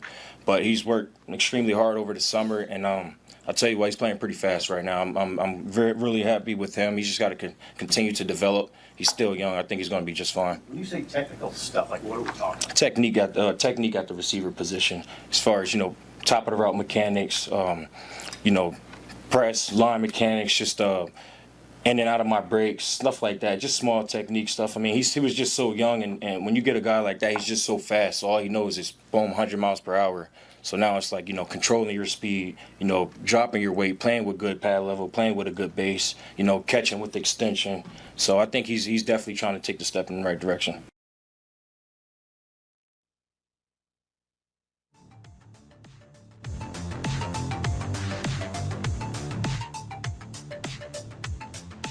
You're listening to Hurrdat Sports Live.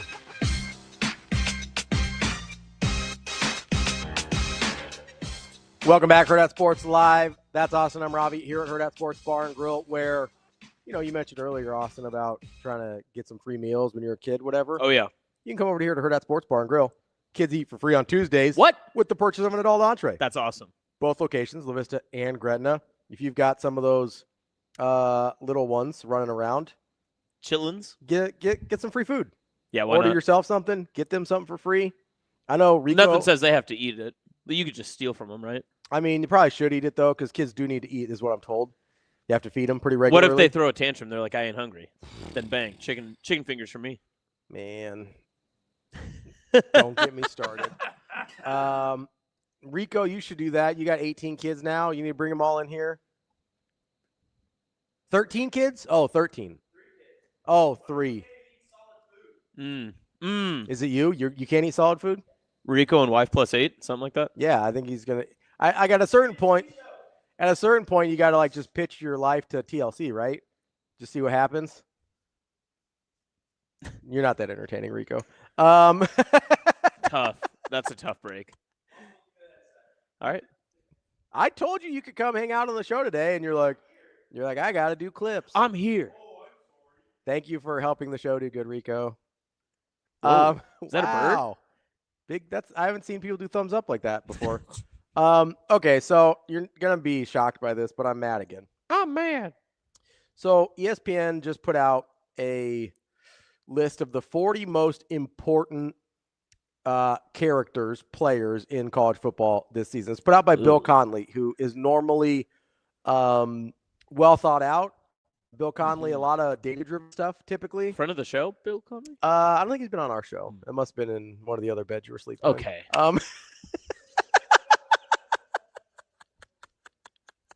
Rico, you might get this headset. I didn't know if Dr. Girlfriend was a big fan of Bill Conley's work. That's yeah. He visits the hospital regularly. Oh, I just thought maybe she was dialed in on his data analysis. Go get upset. What do you want to get to? So he put out a list of the 40 most important players in college football this year. And not characters. It's not Rico's video game. These are real people. Jeez. Stop. Don't look so offended. There's a quarterback section, right? Oh, that's good. Yeah, quarterbacks typically important. Notably to football. So he goes quarterbacks with potential game-changing leap in them. Oh, game-changing leap. Okay, gotcha. So, okay. Well, he kind of does different categories, so I'm going to go through them real quick. Okay. So, first of all, I don't think Dylan Raiola should be in this category because of how he kind of sets it up and defines it. So I'm okay with, that's not where I'm at. Doesn't make a whole lot of sense to me because of the people in this group, which is Drew Aller, Cade Klubnik, Garrett Nussmeier, and Carson Beck. 3 of those 4 guys will be in their 3rd year of starting. They can make a big leap? Yes, potential game-changing leap in them. All returning starters. 3 of the 4 will be starting their 3rd year in college. And have been in the college football playoff? Beck has.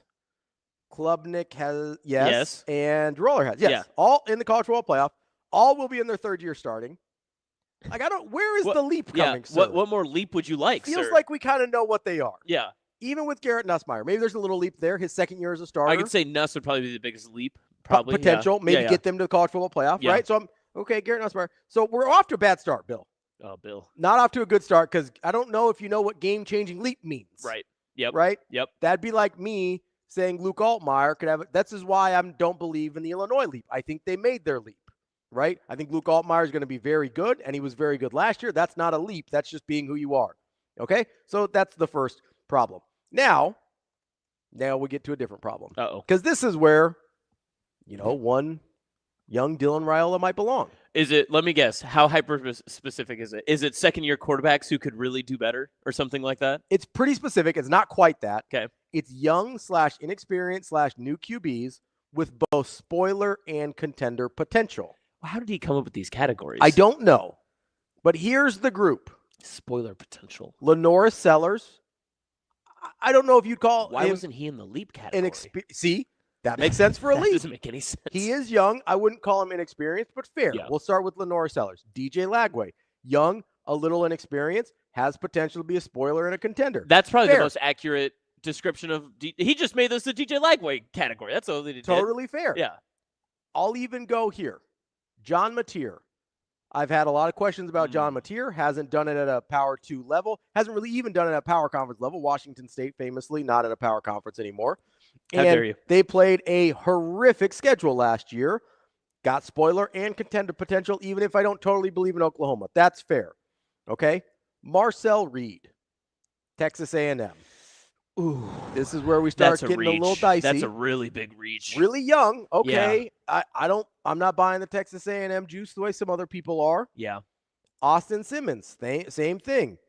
Hasn't really played any football. Yeah. Really young. People are thinking he might be good. Okay, whatever. I mean, that's a capitalized inexperience right there. Yes. Yeah. And new and young. So, okay, whatever. So, Dylan Raiola does not make that list. Now, there's a list of others as well. Just others? Just like in that category, but okay. additional that were not ranked. So, honorable mention, we'll call it for that category. You would think, okay, this is what I was like, all right, where is see Dylan's name here? Yeah, right. Where is see Dylan? Like, mm-hmm. Young, not inexperienced, but young, potential to be a spoiler and a contender, right? Yep. Our guy Phil Steele just told us yesterday, Nebraska, sleeper college football playoff contender. Yeah. It's not just Ravi saying it anymore. That's the king of college football preview mags that just told you he's on a sleeper list for college football playoff contender, which means 9 or 10 wins, by the way. That's what that means. Yep. Okay? So surely young Dylan is on this, the honorable mention part of this list, right? Of young, talented quarterbacks. Joey Aguilar. Oh. Or here's the worst part. They're not even betting on Joey Aguilar starting. He says, whoever starts at Tennessee, Joey Aguilar or Jake Merklinger. I don't know if I'm saying that right. Good for them. Like, way to go, Jake. Yeah. You made the list. Ooh. Bo Prabilla or Sam Horn. That's okay. Whoever starts at Missouri. Let's go for it. Bryce Underwood. Never taken a snap in college football before. Sir, Mr. Connolly, what are we doing? Did you forget that Nebraska exists? Yeah, that is interesting. You're telling Bo Prabula is making the list before Dylan Raiola? What are we doing? I'm thinking of the same Bo Prabula, right? Like had to transfer away from Minnesota. That Bo Prabula, that's our guy. I'm trying to wrap my brain around like what he was like. So the Tennessee side, is he arguing that the Tennessee roster is just that much better than what Nebraska's would be? Like in what he has seen, what he's prepared, right? That Tennessee's roster, Penn State, yeah, Penn State. But that the Tennessee roster would make more sense that if the quarterback becomes better, that they could be like an inexperienced quarterback that then lifts their team up to newer heights. But even in that same sense, how could you not argue that for Dylan? It's a spoiler and contender. So you could be a spoiler. Don't even have to make college football playoff. If you're like, if Nebraska's 8-4, but they trip up Penn State, that's a spoiler. That's a spoiler, right? If they're in that same sense, I mean, Bo Prabula makes the most sense because if Missouri goes 10-2 this year, they have spoiled many seasons, I suppose. They could be 9-3 and trip up USC having a good year, and they're a spoiler. So you don't even have to go as far as Phil did yesterday. I don't understand how Dylan's not on the list. But again, we made this argument in the opening segment too that if Nebraska is, as Phil Steele said, the surprise team of the Big Ten, they don't go 8-4, right? They're 10-2. Yeah. So if you believe that there's a team like Nebraska that is going to be a spoiler in a major conference, they're not going to be 8-4. They're not going to be 7-5. They're going to be one of the top teams contending for one of the top spots, if not the college football playoff. And speaking of the opening segment, did you notice anything else all those quarterbacks have in common? This is a full college football top 40. They transferred? Nope. South Carolina, Florida. Oh, no. Oklahoma. Just go ahead. Texas A&M. Get it off. Ole Miss. Let's go to the honorable mention. See if anybody else. Hit him with the old PS here. You sure this wasn't an SEC ranking? Tennessee. It was college football. Missouri. Oh, there's Michigan. We found Michigan with Bryce Under. So not just an SEC ranking. What are we doing, Bill? William F. Connolly III. What are we doing? He must live in like Alabama, Mississippi, but is from Michigan. Alabama. He's Forrest Gump. That's what this list has, the IQ of Forrest Gump. That's where we're at here. That's mean. Now he's definitely not going to be a friend of the show. Yeah, that was mean. Look what you've done. I said the list does, not him. Hey, speaking of Bryce Underwood. He's a very smart man. Yeah, speaking of Bryce Underwood, we're going to talk to Anthony Broome coming up next from the Wolverine.com, part of the On3 Network, as we go through the previews of Nebraska's opponents. That's coming up next here on Hurrdat Sports Live.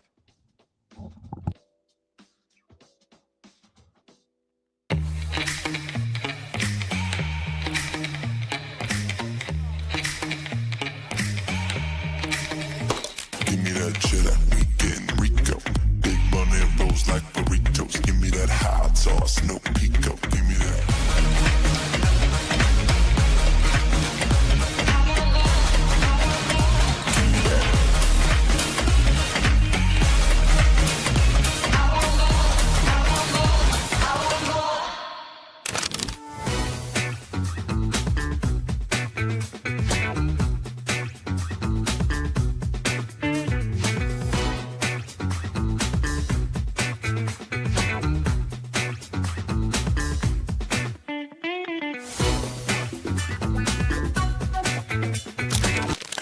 Imagine your first dream home and the feeling of walking inside for the first time. With Centrist Federal Credit Union's first-time home buyers program, you are at the doorstep of bringing your vision to life.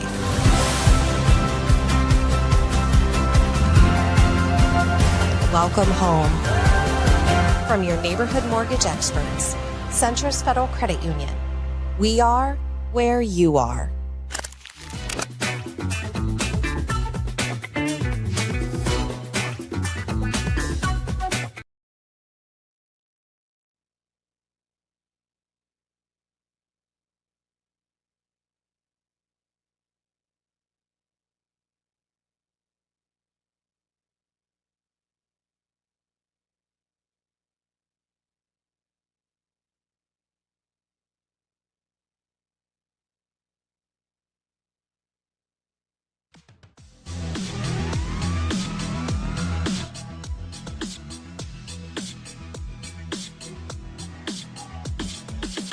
You're listening to Hurrdat Sports Live. I thought Bo said it the best, the team. We've really exemplified that in everything we've done this offseason. We're going to continue to push ourselves to reach the standard of who we are. When you come to University of Michigan, it's not just about being a great football player. It's about being a great person, great man, great athlete, great student. We push ourselves. We hold ourselves to a high standard when it comes to academics, and we'll continue to do that. And our student athletes have done that at an elite rate, not only in football, but in all sports.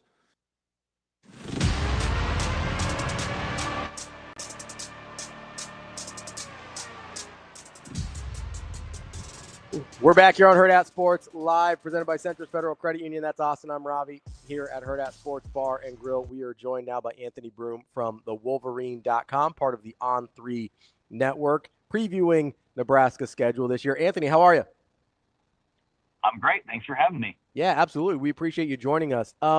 Let's start. I want to start with Sharon Moore here because I feel like a lot of I'm trying to figure out how big of a deal it is that he's going to miss some games, including the Nebraska game. It seems to me like a big deal. Seems like he's pretty involved in the offense and that part of the play calling in the game. But like, you tell me, you'd have a better idea. How big of a deal is it in your mind, the games that he's going to miss?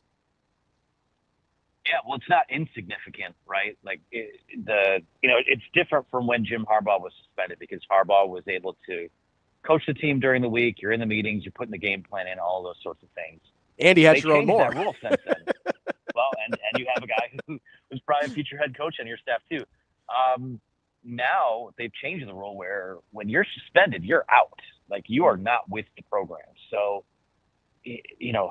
we don't know what this is going to look like yet. I know Michigan has offered up the self-imposed 2-game suspension, but will it be more than that? I certainly don't think it'll be less than that now, given that they offered it up. And, if you leave that on the platter for the NCAA, they'll likely take it.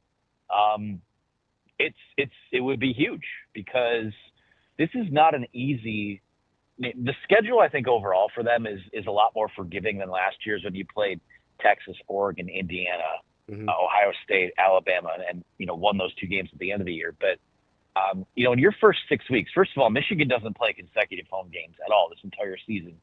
In those first 6 weeks, you have a road trip to Oklahoma.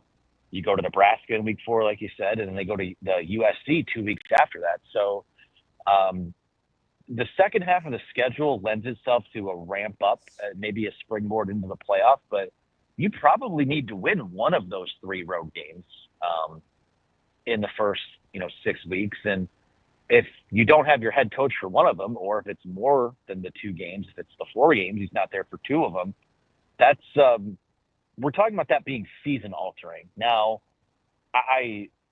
Chip Lindsey is capable. He's been a head coach before. He's running the offense now. Wink Martindale's a guy who, he's going to have his side of the ball taken care of as a defensive coordinator, but not being in the building for potentially 2 to 4 weeks, that would be the one thing where you're like, hey, Michigan might be a playoff team, but you might skew to them not being it because there just might not be the margin for error down the stretch.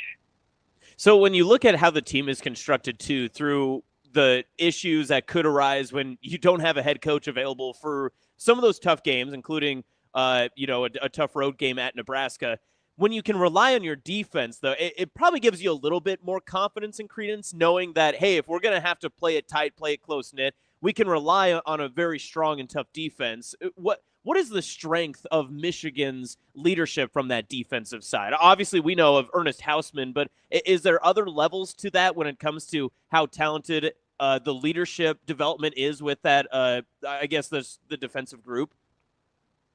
Yeah, I think so. Especially you're going to drop a guy back into the defense at some point early in the year in Rod Moore, who was the captain last year, despite being out with a torn ACL. He's going to be back this season.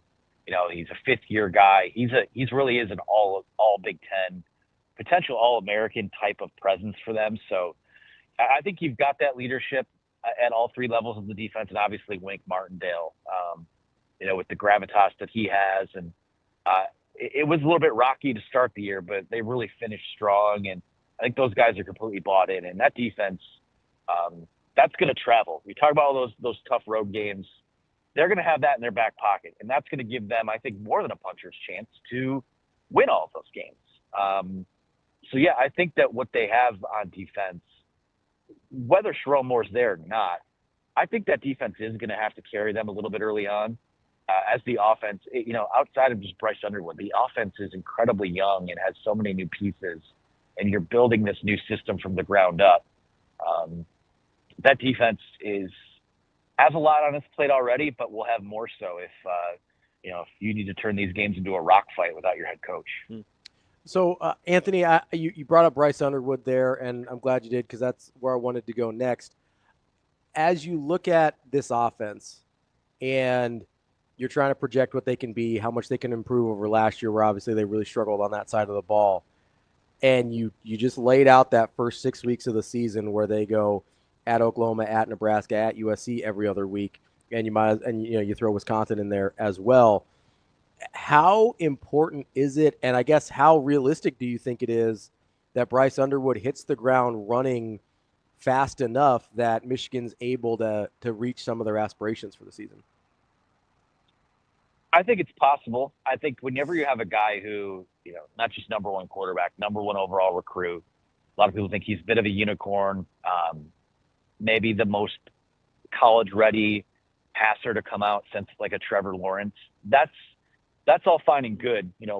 When people make the Trevor Lawrence comparison, though, he was dropped into an infrastructure where they were national championship ready. Mm-hmm. You had the offensive line, you had the run game, you had the playmakers, and I think it's possible that Michigan's run game is going to be the engine that kind of determines all of this. They've got a duo in Justice Haynes and Jordan Marshall, and maybe even Underwood as a bit of a run threat at the quarterback position that I think at least early on, they're going to go as that trio goes, but specifically what Haynes and Marshall do. And, what's the easiest way to kind of get a freshman quarterback comfortable is you got to get him a lot of spoon-fed plays.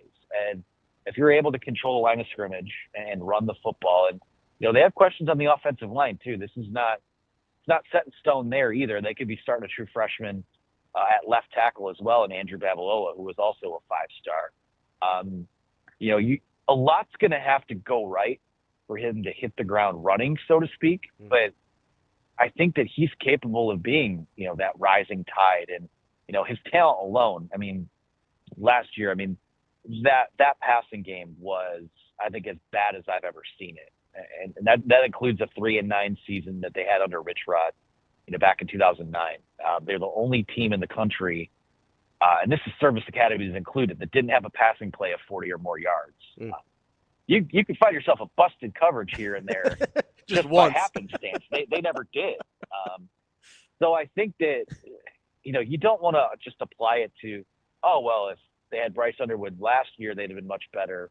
So now you plug him in this year, you feel like you're better, and all of a sudden everything's fixed. I think the chemical mixture is different there, but he's different though. He is cut from a different cloth. And would I be surprised if he had success right away? No, and I think a lot of people sort of expect that too. So Michigan came out yesterday in the coaches poll at 14. Do you see that as Michigan's ceiling? Or is there potential for the Wolverines to keep on climbing higher than that? Where did you value where they initially were placed in the coaches poll?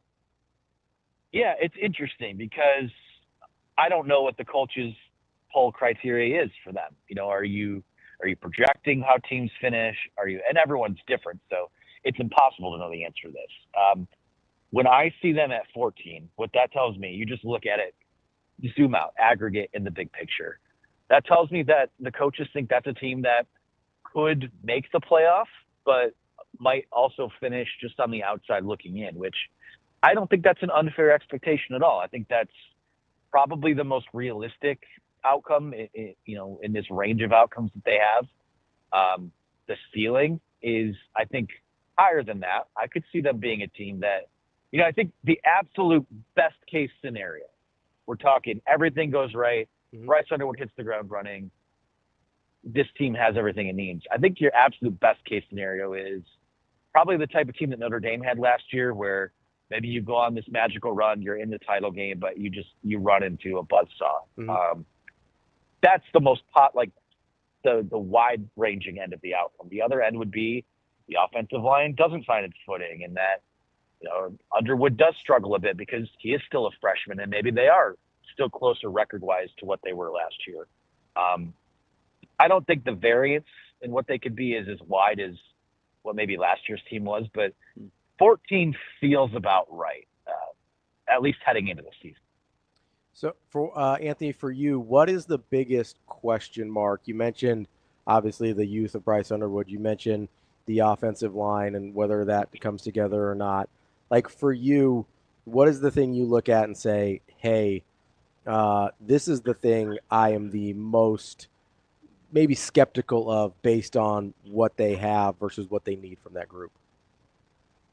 Yeah, if you're looking for one spot that could maybe swing their outlook in either direction, I think it is that offensive line. Last year, you lost a lot of guys that were on the offensive line for the duration of that run from 21 to 23. And they just weren't as physically imposing as they had been. They weren't as in sync as they had been. And they've taken steps to address that. They brought in, a legendary offensive line coach, Juan Castillo, as sort of an analyst or an understudy to their current offensive line coach, Grant Newsome. Those guys did get bigger, more physical this offseason in the weight room. But there's still some fluidity there. And like I said, you could go into the year starting a true freshman at left tackle and potentially a true sophomore at right tackle. And there's just a lot of, Michigan's good offensive lines had probably 8 to 9 playable guys there. And we'll see if they're there. That, to me, that's the biggest question mark heading into the year. The early returns have been pretty positive, though. They've had pads on in camp for like 2 days. So there's not a whole lot I put into that. But I think that offensive line is going to be, you talk about the run game being the engine and the core of what Michigan wants to do. The offensive line plays a huge role in that. And if they can control the line of scrimmage, that's going to make it easier for the back. It's going to make it easier for Bryce Underwood. So that's what I'm honing in on heading into the year. That's Anthony Broome from the Wolverine.com, part of the On3 Network. Anthony, thank you so much for your time. We'll talk to you again soon. All right. Thank you, guys. That's Anthony Broome from the Wolverine.com. Coming up next, we're going to get the Nebraska side of the story with our guy, Mike Schaefer, Husker 24/7. He's going to be mad DB's gone. He's going to be mad. He's going to be mad. We're going on. It's starting to feel personal at this point. I don't think it is. I don't think it is. But it's starting to feel it's weird that it's happened this many times in a row. Just coincidence, I guess. That's Anthony. I'm Ravi. We'll be back. More Hurrdat Sports Live. Did you call me Anthony? Austin.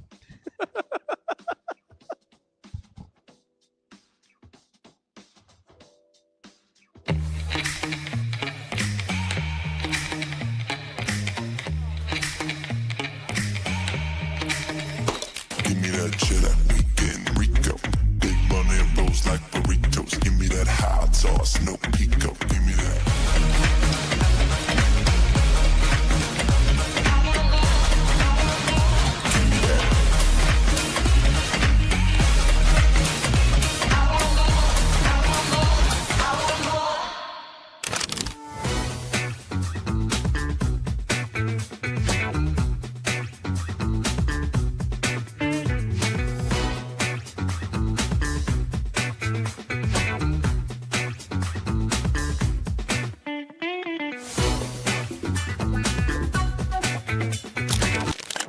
Imagine your first dream home and the feeling of walking inside for the first time.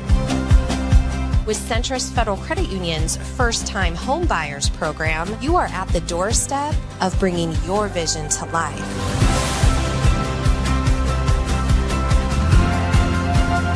Welcome home.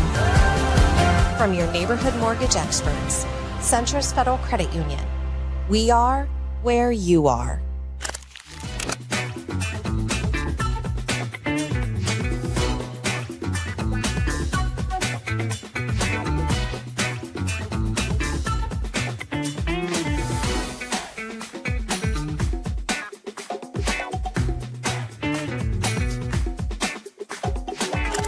Most exciting additions for this Nebraska team is 6'5" Italian opposite hitter Virginia Adriana. We got the first look of her today. What did you think of her presence? Very tall out there, like you said, 6'5", and every bit of that. I'm excited to see kind of what she looks like here. Obviously, coming over with professional experience, a little bit different than. And you look at 3 newcomers, all with wide array of experience levels and skill sets. You've got Ryan Hunter, who impressed in the spring, came out in her debut here at the Devaney Center, and I think blew the fans away. Like, oh, coming off an ACL to play as well and look as dynamic and powerful as she did in her first actual match in front of fans was exciting. Then that was before the others arrived. Ali Czech from Baylor, 6'4", again, someone with a lot of college experience. And then Virginia coming in 6'5" as well with the overseas experience. So 3 very different players. We'll have to see kind of how the camp battles play out. But I think Danny's got some good options there to choose from.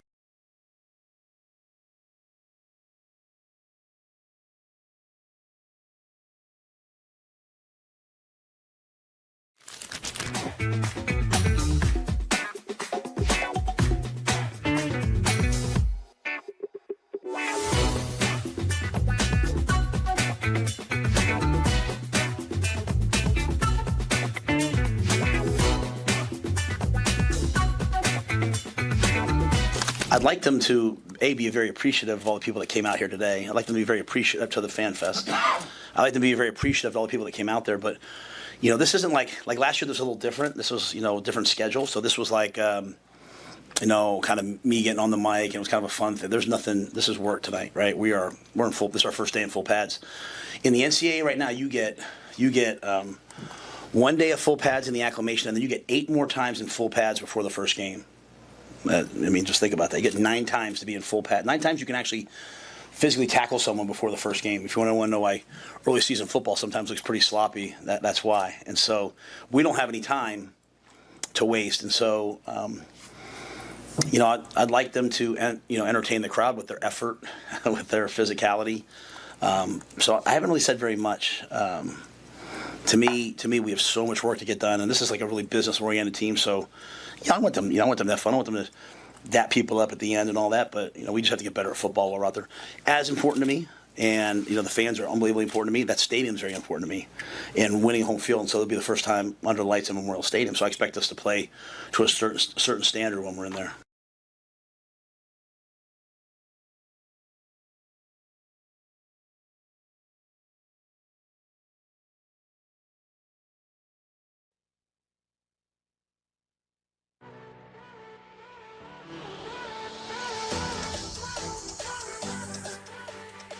Welcome to Hurrdat Sports Live.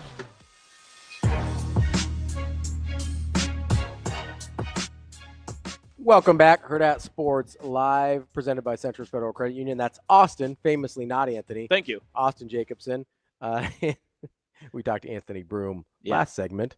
That's not Anthony, though, even though I may have had a small little slip-up. You want a lore story? Sure. I was going to be Achilles Jacobsen if I was a girl. Really? Yeah. Achilles, famously not a girl's name. No. And also it would have been a sick guy's name, but all right, whatever. Yeah, although you really think you could have lived up to an Achilles Jacobsen? No. We have our guest, by the way. We're joined now by Mike Schaefer, Husker 24/7. All right, Shay, first and foremost, I know I'm not DB. I don't know how this keeps happening. I'm so sorry. I know how it keeps happening. Damon's just running scared because he didn't want to talk about Creed or Nickelback or whatever else, I guess. So, Austin, were you there on Friday? I was there on Friday. Were you out there? Yeah, I was there on Friday. Oh, Schaefer, I didn't know you were a fellow Creed lover. I mean, I went to middle school in roughly like 2000 to 2002. You're right. You're right. Like, I find it sort of humorous when people around my age pretend like they didn't mess with some Creed and Nickelback and all of these sort of similar sounding bands, Puddle of Mud, all of it. Like literally everyone did at that. Yeah, that's just what happened. And it's okay. Like it didn't have to shape your life or anything, but you don't have to pretend like you were better than it. I knew that you were getting your arms wide open and you were going higher and all the other things. It was a very enjoyable concert. Just like I went to Nickelback in October of 23. Yep, 23. Yep. Yeah. I was also there. Schaefer, we should just become concert buddies. Same thing. I mean, if you want. Like, apparently, I'm pretty much just in my nostalgia tour act stage of my life at this point. So, yeah, it's the same thing. Like, they put on good shows. There's a reason that these bands have retained popularity compared to the garage bands people claimed that they loved at one point in time. Schaefer, you live in Omaha now. We can just carpool. We can take Ravi because he hates driving. It'll be perfect. The three of us, we can just caravan our way down. I like it. All right, so let's. What's the next sort of band of that era that's going to be in Lincoln or Omaha? Good question.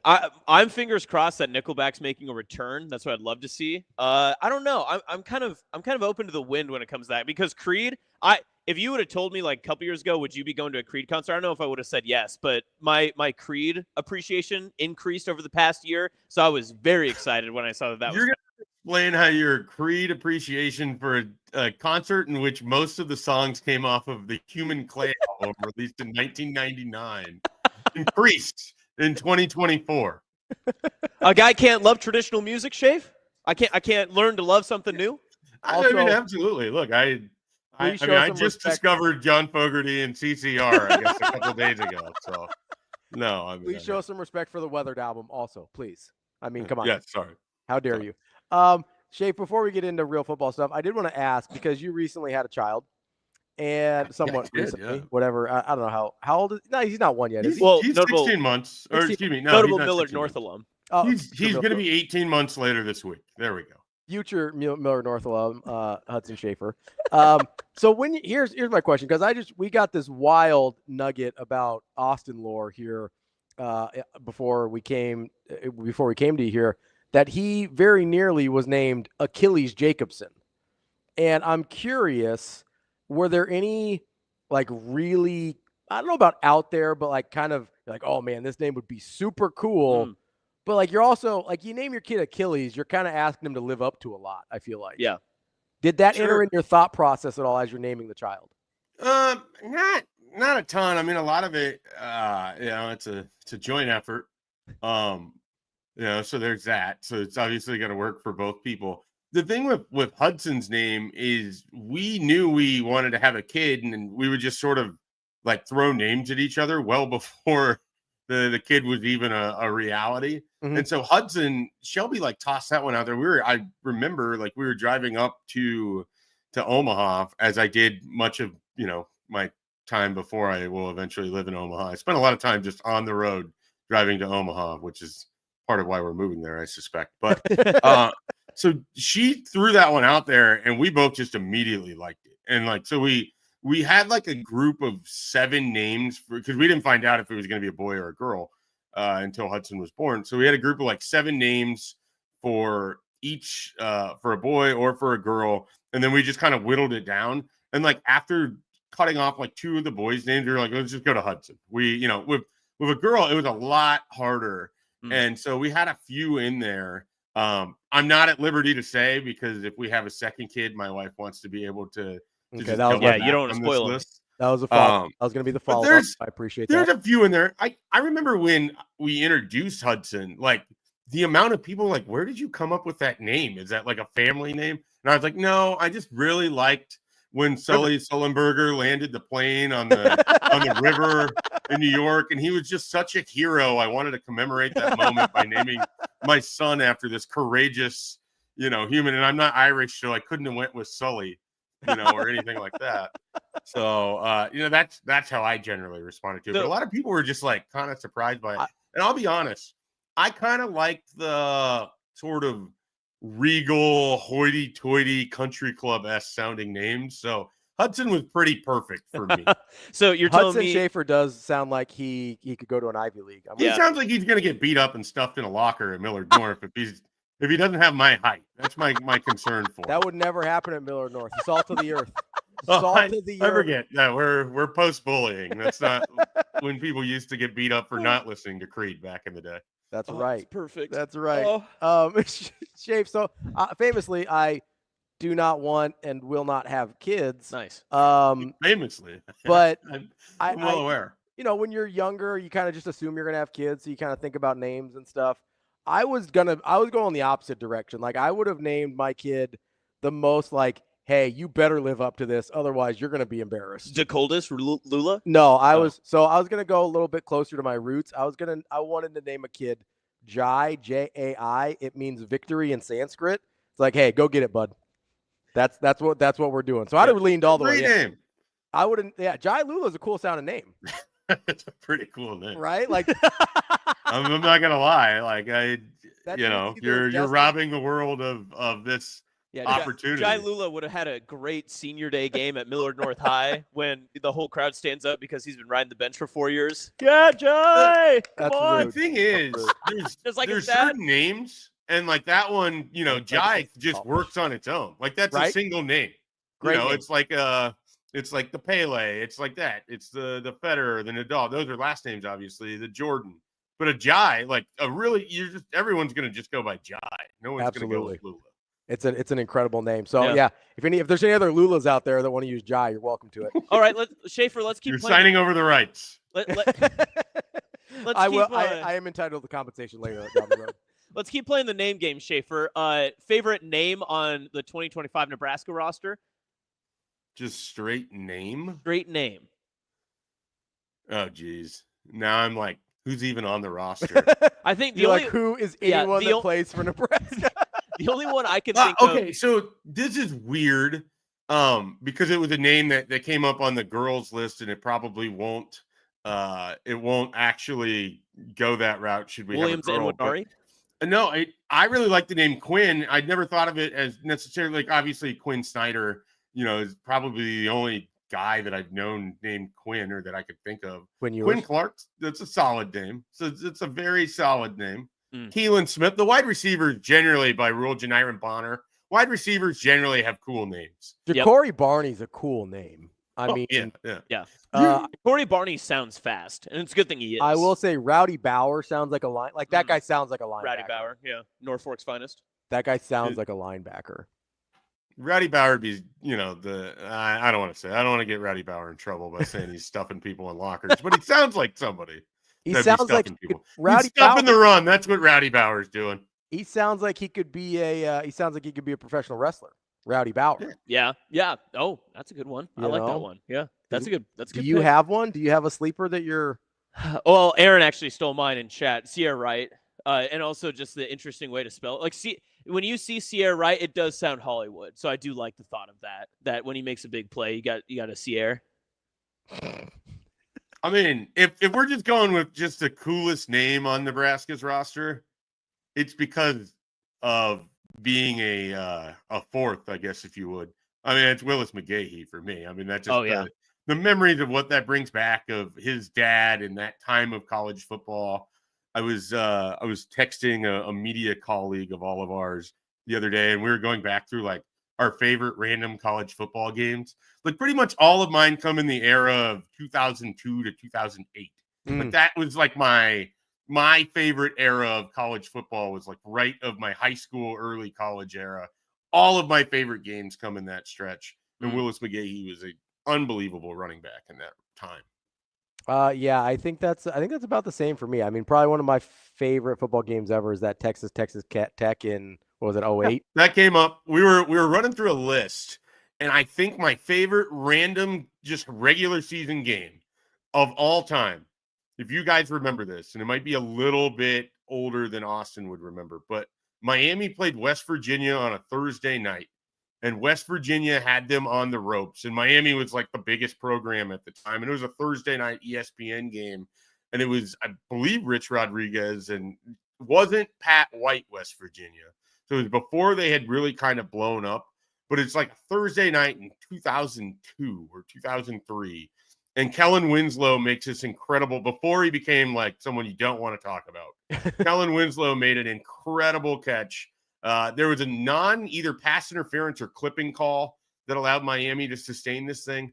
That is one of my all-time favorite just random games. Like there's a lot of them in there. Like there's a Louisville Rutgers game that was an absolute barn burner in like 2006 on a Thursday night where they were both undefeated. The Big East had some, like the Big East on Thursday night was a good time during conference. Yes, it was. There were some elite Big East there games was back in the that. day. It wasn't a Big East game, I don't think, but it was like there was a random like Rutgers or USF game that I remember that one USF was like number 2 or 3. Yeah, that'd be that was a crazy game too. I remember everyone was rooting for the Bulls back then. It was a good day. It was a good day. Big for Bulls the Bulls. guy? Huge. Just like Chicago in the 90s? Got to take the Bulls by the horn. All right, Schaefer, let's move on to Nebraska here. Why?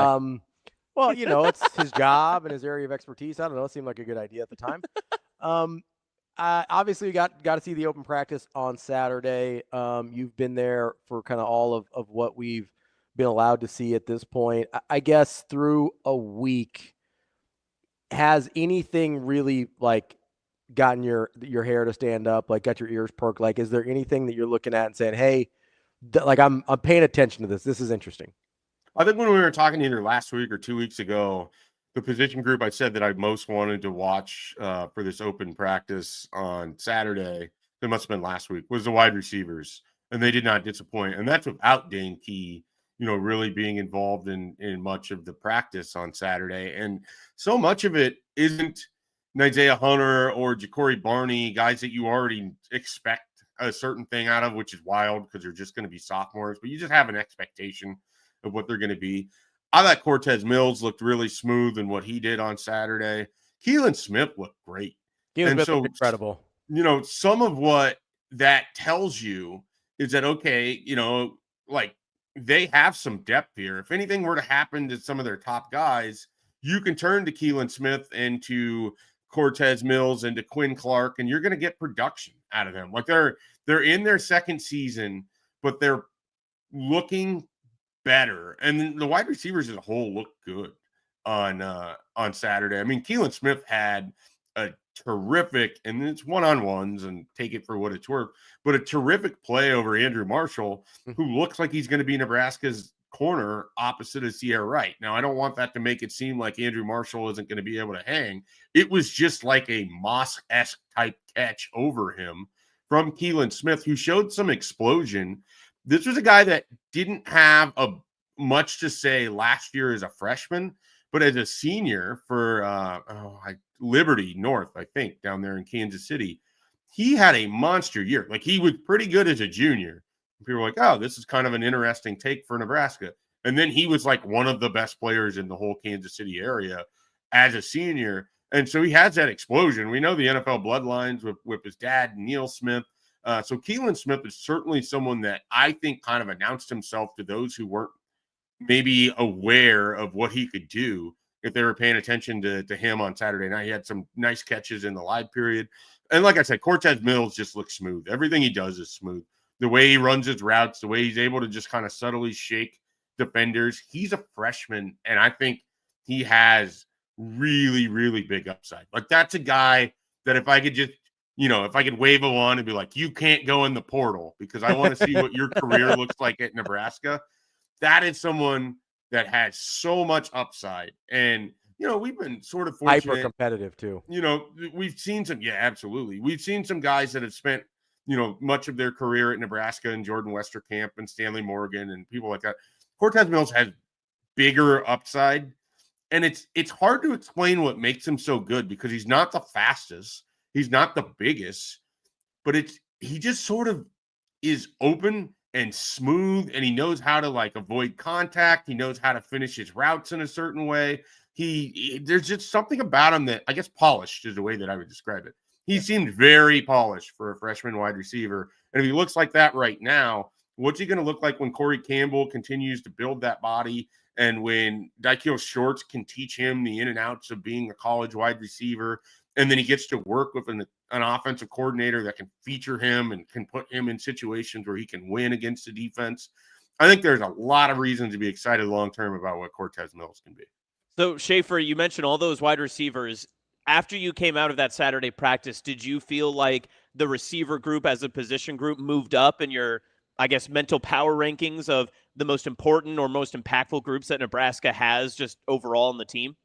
It made me feel better because, like I said last week, I probably said it last year too, but last week, I was big on the receivers going into 2024, and I felt like they sort of underachieved I shouldn't even say sort of. They underachieved relative to what my expectations were for them. And so then I wanted to self-scout of, okay, like, why did I think that this was going to be X? What went wrong? And there's some things just out of the control of all of it. But I didn't want to make the same mistake, even though I had an inkling that this wide receiver group was going to at least have the same level of enthusiasm from people watching practices. And I would say that their athleticism is higher. They're physically a little bit more built too. And I'm not just talking, you have Dane Key, who's bigger. You have Isaiah Hunter, who's bigger. Keelan Smith and Quinn Clark, after a year of Corey Campbell, are bigger. Janiran Bonner is the biggest 6'2", 225. Like, it's kind of like Quincy Enunwa, if you remember him, where you would tell yourself, that guy has to be like 6'4", because he just played big. And then he's like 6'1.5", but it's just he has that sort of built body. Like, that's what Janiran Bonner is, and he's going to play it from the slot, which makes him sort of fascinating. But they have some guys where if they want to run the tunnel screens and they want to run some stuff, underneath closer to the line of scrimmage, they should, in theory, have better blocking on the edge this year than where they were at last year, where it was sort of Alex Bullock was their best blocker, and then they kind of had to figure it out from there. Did you watch it all? Because there were some drills early in the practice. I don't know, you have to go here in a minute, Schaefer, but there were some drills early in the practice where they were doing kind of one-on-one blocking with wide receivers against defensive backs. Did you get a chance to watch that much at all? I think I saw a little bit of it. When they were doing a lot of the drill work, that was at the same time that we had the ability to shoot with cameras or video. And so I was kind of running around getting different position groups. So I wasn't particularly locked in on any one thing during that. So I can't say that I saw much there is sort of what I'm getting at. I'll just say because I was paying pretty close attention to that. And I will say the competitiveness and sort of the edge that it seemed like was there in those drills didn't seem like there was a lot of that last year. Like it looked quite a bit different. Well, it didn't seem like there was a lot of that when it was in the actual games. Yeah, that's what I mean. Yeah. One guy's job, like that's why you're out there, is to clear space for Ja'Cory Barney or whoever it is. And it didn't feel like that was as big of a emphasis for them in the actual game. So if it looks like that in practice, I'm excited to see what it looks like when it counts. That's our guy, Mike Schaefer, Husker 24/7. Schaefer, appreciate the time. We'll talk to you next week. All right, guys, take care. Thanks for having me on. Thanks, Schaefer. That's Mike Schaefer from Husker 24/7. We'll take a break here real quick, but first, got to remind you that if you've got a home, you've got equity that you can use for cash when you need it, whether it's from remodel, need to do your kitchen, bathroom, maybe you just need to take a little vacation, need a little time off. There's equity in your home that you can access with Central Federal Credit Union. Go to centrusfcu.org to start an application and to learn about the different products there. This one's called a HELOC, and you can get cash out of the equity from your home. Federally insured by NCUA and an equal housing lender. That's awesome. I'm Ravi. We'll be back. More Hurrdat Sports Live coming up next.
Hey, I'm running through. I'm not fucking squat. All right?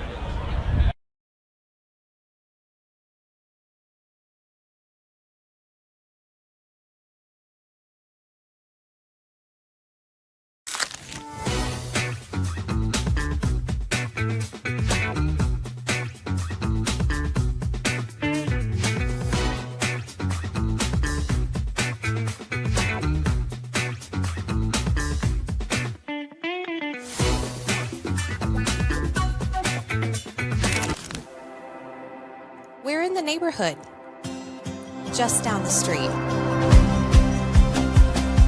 With a wide variety of home equity products to help you create a relaxing oasis. So you can kick back and relax in comfort. Centris Federal Credit Union. We are where you are.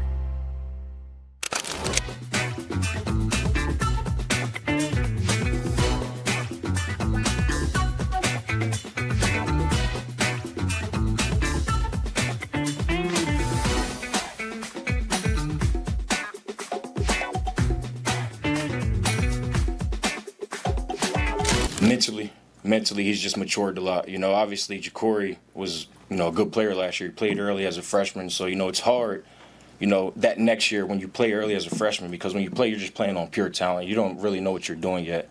So now, the spring, he worked on a lot of technical stuff as far as technique within the position. And I think there were some growing pains in the spring for him there, so you can see kind of that frustration.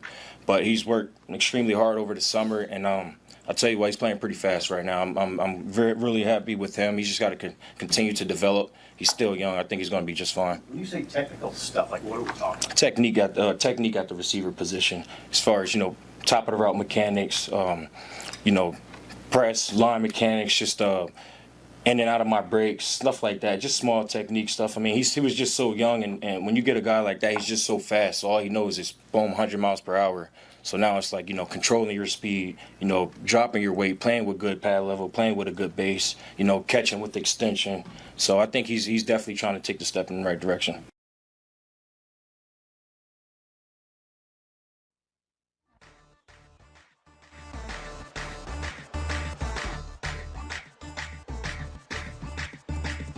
You're listening to Hurrdat Sports Live. Welcome back, Hurrdat Sports Live, presented by Centris Federal Credit Union. That's Austin. I'm Ravi here at Hurrdat Sports Bar and Grill. Appreciate all of our guests for joining us today, Schaefer and Avery and Anthony Broome. Famously, not the same name as Austin. No. Hey, can I ask you the same thing that I just asked Schaefer a little bit ago? So you were at open practice. Mm-hmm. You've seen a lot of our Hill Varsity clips and stuff that went out. Do you have a new evaluation of how you rank the position, like strengths of the team? Because the talk since Saturday evening has been how impressive the young receivers have been. Sure. And I feel like people are mentally moving them up, but have they moved past? Like, do you feel confident in what you've seen, that they're now a strength of the team? Or do you still feel kind of the same way you were entering into fall camp, where I know if I were to guess, I'm guessing you're going to say like the defensive line is probably like 1 or 2 for you. I know you feel very confident in that. A lot of the defensive positions would be there. I think quarterback you'd feel pretty good at. But did the receivers do anything significant enough with their now more depth, how good they look, that you could move them up more confidently? So I feel better about them for sure. So I had heard that Keelan Smith and Quinn Clark were playing well. Yeah. And it's kind of one of those things that I was just like, okay, that's nice. Sometimes you hear that, whatever. Like Keelan Smith especially is legitimately good. I almost said this. I didn't want to waste the time with Schaefer, but if I had not known who any of the wide receivers were and had no history with any of them, I would have thought Keelan Smith was the best wide receiver on the field on Saturday. Like, Ja'Cory Barney was probably up there, but in terms of... So they go No numbers, nothing If on I the back know of the uniform. nothing, if I am dropping in for one practice, that is the only thing I have. I don't know what they were as recruits. I don't know what they've done playing before, anything like that. I am watching in a vacuum one football practice, and obviously limited live reps, but a lot of one-on-ones, a lot of things like that. I would have thought Keelan Smith was the best wide receiver on the team. Physicality, technique, what was it that stood out the most? Honestly, I didn't realize, Schaefer used the term polish for Cortez Mills. I didn't realize how good of a feel and how good his polish was as a wide receiver. He had this ability, and I don't think it's because he's faster than everyone. I think he's got good speed and he's got good size, so that certainly helps. But his ability to create separation consistently in the one-on-one drills was really impressive. I said this yesterday, he put a double move on Andrew Marshall that buried him, buried the dude, and he ended up so wide open. But his ability to consistently, because that's the hard thing about the one-on-one drills, and I'll give people kind of a little bit of a synopsis if they weren't able to make it to the practice. So they were allowing the defensive backs to be hyper physical in these drills, right? So, and I know that Rule was not pleased that they weren't even being physical enough. I think that was more in some of the live stuff than it was the one-on-ones, at least from what I saw. But they were allowing a ton of contact. They were allowing them to get up in the wide receivers. There was a lot of pulling. There was a lot of grabbing. This was basically do whatever you can to keep that wide receiver from separating and to stay alive and in the play. They were allowing this, and there were refs there, but they weren't really calling much unless it was horrifyingly egregious or maybe something that could have caused an injury or whatever, right? So that's sort of the stage set for these one-on-ones. And so a lot of guys were not regularly separating. And even a Ja'Cory Barney, there were times, because he's not as big as a Keelan Smith. And because of the nature of the aggression of the drill. Okay. That he created separation a lot too, don't get me wrong. But that there were some times where if the guy got in him quick, it was a little bit harder for him to create separation. Same thing with Cortez Mills. If a guy got in him really quick and was a good one of the better defensive backs and was physical with him, it took him some time and wasn't able to create as much separation as he was when he was able to avoid that initial contact. Because I'm guessing this is a face-up. Yes, you're literally half yard distance, nose so to it's a little nose. more than that. They were about 5 yards off. Okay, so they were able to bump and try to. Yeah, so they would close the gap between the receiver and the defensive back. They'd close the gap. They'd get into each other, and then they'd go from there. I think Keelan Smith most consistently created separation of anybody on the team, and he seemed to catch just about everything. There were some guys that maybe their hands weren't as sure, which this is a really difficult drill too, because they aren't preset routes. It's like, hey, get open. Mm-hmm. And so sometimes it's a little bit tricky with the quarterback and the wide receiver being on the same page, whatever, right? But the guy that consistently got the most open was Keelan Smith. Quinn Clark made some really good contested catches. So I was really excited about that as well, because that's the thing that Nebraska struggled with last year. He made some really good contested catches. So those were the two guys that, for me, I know Ja'Cory Barney's good. I'm assuming Cortez Mills is good, which was confirmed. I think Isaiah Hunter's good. I honestly would have liked to see a little more out of Isaiah Hunter on Saturday. And then Dane Key obviously wasn't playing, or wasn't really participating in these parts of the drills. But I'm going to give him the benefit of the doubt. Adding those two guys, adding Keelan Smith and Quincy Clark, or Quinn Clark. I don't know where Quincy came from. Quinn Clark. We've been talking receivers all day. Anunwa. That's where I was thinking. And Quinn Clark, adding those guys to the mix and being like, oh, they could absolutely play. That's the big difference for me between this year and last year, right? Because after Jamal Banks, after Isaiah Nair, who obviously neither of those guys worked out the way you wanted to, you were looking at, Malachi Coleman had a couple plays as a freshman. We hope that works out, and obviously it didn't. Jalen Lloyd had a couple plays, and we really are only talking a couple plays. Go back and look at those guys' true freshman statistics. Now, part of that's quarterback play, whatever, but they didn't have a ton of production. Certainly not Ja'Cory Barney levels of production where you're talking, 50 catches, 450 yards, right? So you're hoping on that, and then you're like, and then we got Alex Bullock, and that's it. Yeah. Right? That was it. Now I feel like I can go 4, 5, maybe 6 deep really easily, and I don't have to stretch. And so that's a big deal for me with Smith and Clark specifically. And I'm just interested in the sense of where you're coming from, because I wasn't at the Big Red preview or anything, and I kind of obviously I would have wanted to go. I did feel like I probably should have. I had my Saturday night open, but I wanted to absorb more of what everyone else was feeling and kind of relay the information from what other people felt rather than form my own. Maybe that's a bad way of doing it, but I was just curious to see what like general opinion was going to be rather than seeing what mine would have come out with, because I feel like everyone, if you were there, it seems as though consensus is everyone kind of agrees on who stuck out the most, right? Who's the most impressive. So I will say it is kind of funny because, and I'm not trying to throw any of our fellow media members under the bus, but Avery and I were talking about this yesterday where like there's some people, like there are people that are tweeting things just to be just to say it. Like just to be grabby, right? Like, and it's funny because you talk to them and they're like, well, whatever. And they kind of couch some things and they're a little bit more measured. And then on Twitter they're like, oh man, like this guy's a dude, whatever. It's like that.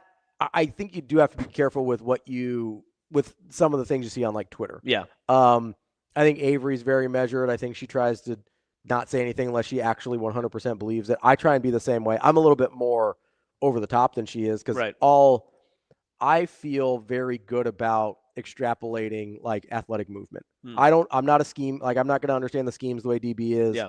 But that's where I came away last year with Keona Davis. And I go, oh man, that dude's got incredible short area burst.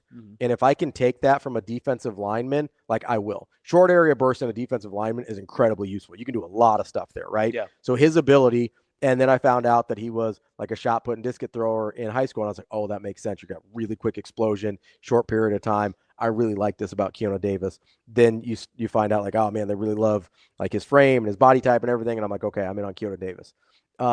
Weirdly, a guy that I felt that about this year, and I asked DB about him yesterday, was Jalen George, who really didn't participate. He did a few drills, but he was so violent in some of his drills with his hands that with like he's like clubbing the bag and working through.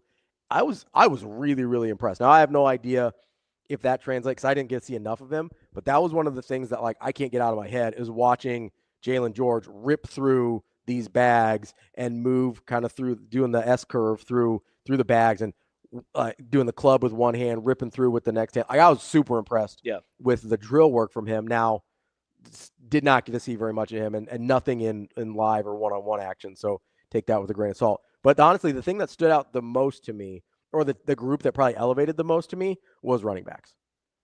Okay. I know you mentioned it yesterday with Mackay that you were super impressed by and was it you or who was it that said, if I were just to say, oh, hey, that guy, I think it might have been you that said, if I didn't know any better, I just walked in, I would have thought that was running back one. Yeah. So, and again, Emmett was very good as well. So I want to preface it with that.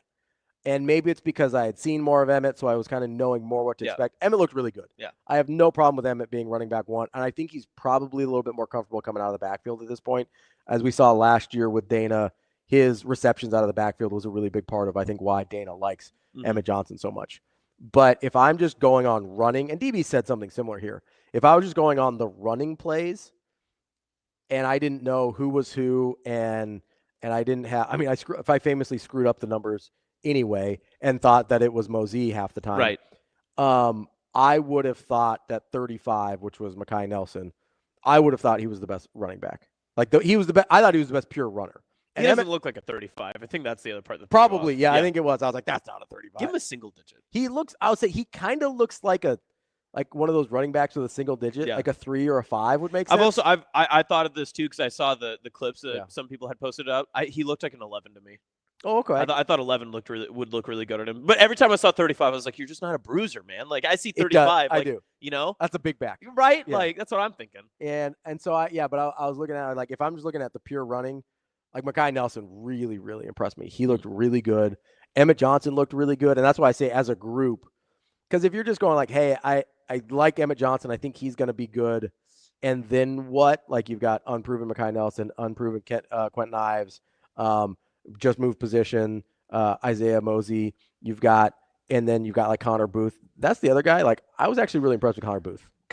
I'll tell you what, I've watched enough high school games of Connor Booth that I can form my own opinion. I know he's playing C2 level talent and all that sort of stuff, but there are times, I know Sauter can agree to this too. There are times that you go to certain levels of football and you go watch, different players play against, and you can still see a guy play and you go, the way he plays is at a level higher than what everyone else is here. And it's not just because he's more athletic or more talented. It's because he gets it. Like, he understands the value of the game, like the little moments here and there, the movements. He doesn't run for 340 yards in a game just because he's better than everyone else. So I really didn't know what to do with Connor Booth coming into it. I didn't know because I'll be honest, it looks like his body has changed a lot too. He's a little thick. Yeah. Well, he was a little thick last year. He looks like he's pretty trimmed down. Like, I think he's at a good weight. He looked pretty cut up. Well, people thought he was just going to be fullback. They thought he was going to transition. So, to I thought he was either going to do like a fullback thing, or I thought he might do kind of an H-back. You know, sometimes they'll kind of put one of the tight ends in the backfield and split them out and things like that. I was like, okay, I could kind of see something like that for Connor Booth. That dude looks like a running back now, right? I think he's a little leaner than he was in high school, and I was really impressed with Connor Booth. Now, I'm talking about him as like running back 4, probably. Yeah, right. Like, so that's the thing, is like all of this is tempered. Yeah, right? So it's Emmett Johnson, it's Mekhi Nelson, it's Quentin Ives. So then you're talking about, okay, is it going to be Mosey or Connor Booth at running back 4? So when I say I was really impressed with Connor Booth, I thought we might be talking 2 years before he even saw the field. Yeah. Right? Now I'm looking at it and be like, oh, he could be a running back 4. We could maybe see him on special teams. This is the type of situation we're talking about where he could be really useful to the team sooner than I expected. Like, I thought he looked good and was really impressed with him. So that, to me, that was probably the single group that I looked at and go, oh, that's a better unit than I thought they were going to be. Yeah. Like, I probably went into it saying, like, if Emmett Johnson gets banged up and is limited for a game or two, they're in trouble. That's been the fear, right? And now I'm like, at least for 2 deep, they're going to be okay. Yeah. Quentin Ives obviously didn't participate. He was in a yellow jersey, so didn't get to see him. But if you go by bowl practices and stuff like that, Dana Holgorsen was a big fan, so I feel decent about. But see, that's been the consensus, though, coming into and almost confirmed from Saturday's practice, that really all throughout Nebraska's offseason fall camp was that, well, we feel really good about where the depth of the team is in general, that where every single position group is, they have improved in case of emergency, break glass, this guy goes in. We feel like we can still be competitive. Can't say that about years past. I think the next question is, okay, so you're a number 1 guy. You're the starter. You're going to be the guy that, gets the lean, has his name shouted from the billboard during Husker Vision, all that stuff. Can you stave off of the competition behind you and be a difference maker in the games? Because now that they've said, okay, our depth is great, we feel confident from 1 through 3 at most of our position groups, right? Who is going to be the next standout person? Of course, the one person you look at first and foremost is obviously your quarterback. But then who is the next person that can step up and be the difference maker? Because if Keelan Smith is playing as well as he is at receiver, or Mekhi Nelson is playing as good as he is at running back, people are going to start asking questions. Look, we've seen Mekhi Nelson pop off for a 15, 20-yard gain at once. So if Emmett Johnson's averaging 4 yards a carry, maybe we just need the pop. People get restless. People want to see that extra energy. And we've heard this multiple times from Rule in the past couple of years. The difference of, especially your playmakers, in turning what is a routine play into an extraordinary play has to be significant. And I think that has to be the next step for Nebraska. That was the thing we hated about Dante Dowdell, right? Yep. He just couldn't break a tackle in the open field. He would get his 4 yards, and then he would get brought down by the first guy that met him in the hole. Goal line merchant. Yeah, which is great. Like, you need a goal line back, that's fine, whatever. But it was one of those things that I just really didn't like. I think that's why it bothered us so much, right? Was there'd be a hole, you're like, oh man, he's got to break this arm tackle from a safety. And aside from the one time where he broke the safety's arm, that was like, he just was getting tackled by that guy every time. And famously, Shiloh tackled him even on the one where he broke his arm. Yep. Right? Like, Hot Danger says he broke Shiloh's arm, all is forgiven. I mean, listen. Build him a statue. He still got tackled. Like, he did. That's the wild thing is he broke the guy's arm and still got tackled. Yep. And so I'd have to go back and look, but off the top of my head, I think his longest touchdown run was like 12 yards, 15 yards. Yeah, I mean, I think it was in that game, too. Yeah. He had one. I think it was the Colorado one where Travis Hunter didn't want a piece of him. Yeah, I think it was the next play after he broke Shiloh's arm. Yeah. Which, if you're Travis Hunter, I kind of understand that business decision there.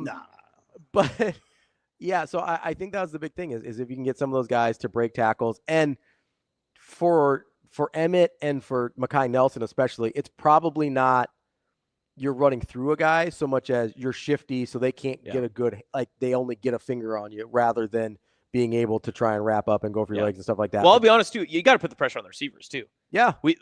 Nebraska, especially last year, pure possession receivers. If they can get the ball in their hands and catch it, great. That was awesome. Yeah.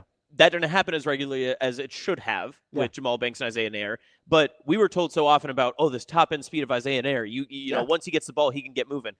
There weren't a lot of those big opportune plays. We saw it more from Ja'Cory Barney. Yeah, so but you need the Ja'Cory Barneys. Yeah. You need the Cortez Mills. You need some of these guys with really good instincts with the ball in their hands, right? And I do think that's where, like, I wouldn't be shocked if you see Emmett Johnson get a pass out of the backfield and take it to the house, right? Like, that's a thing that I think is definitely on the table for Emmett Johnson in this offense. I think he's got that ability. I think you can see that with multiple wide receivers. I'll be interested to see. I didn't get to see Keelan Smith a ton with the ball in his hands, like after, but I'll be interested to see if he's got that part of his game too. But that's the thing where you've got multiple wide receivers where it's not one of those things where, like, you bring Ja'Cory Barney on the field, they're going to try and give him the ball in space, and you can kind of whatever. Like, Ja'Cory Barney's going to be on field all the time. Yes. Special teams too. You're going to have Cortez Mills. Like, you're going to have guys that have the ability. And maybe I think that's the place you're going to see Mosey the most too. If he starts getting some reps at running back, is obviously he's got the wide receiver skill set. Really good with the ball in his hands. That's why they moved him to running back. See him get out of the backfield for some of those passes as well. I think that could be really interesting. It took to year 3, but I mean, all that talk of when Rule first arrived in Lincoln, the end of November, that first recruitment class, it was about getting athletes and transforming athletes into football players. They've got the athletes. Go be an athlete when the ball gets in your hands. Yeah. I mean, that's the biggest pressure you could put on a player, right? This is the team I've been waiting for. Once the ball hits your hands, you better go get out there and go make a play. Go make a play. That's a huge part of this, and I think they've got the guys, and they're finally in the spots where they're going to be able to do that.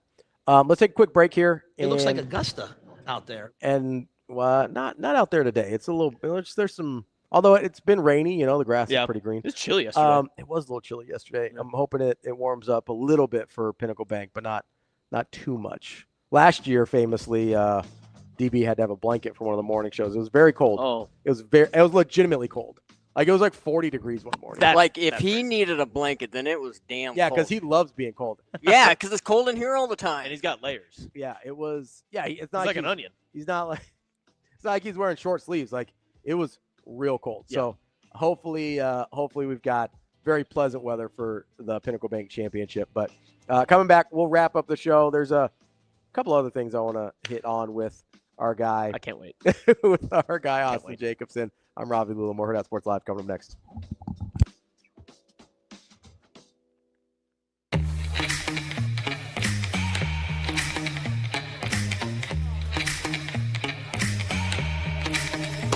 Give me that cheddar, we getting Rico. Big money rolls like burritos. Give me that hot sauce, no pico. Give me that.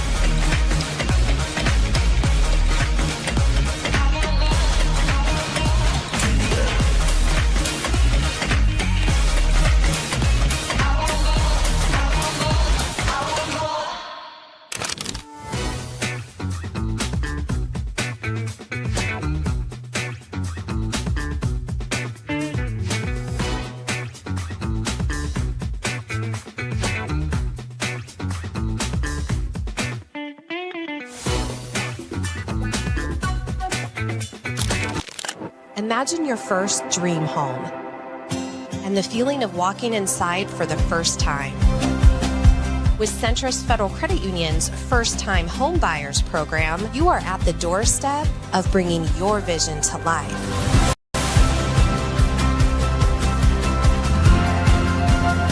Welcome home. From your neighborhood mortgage experts, Centrist Federal Credit Union. We are where you are.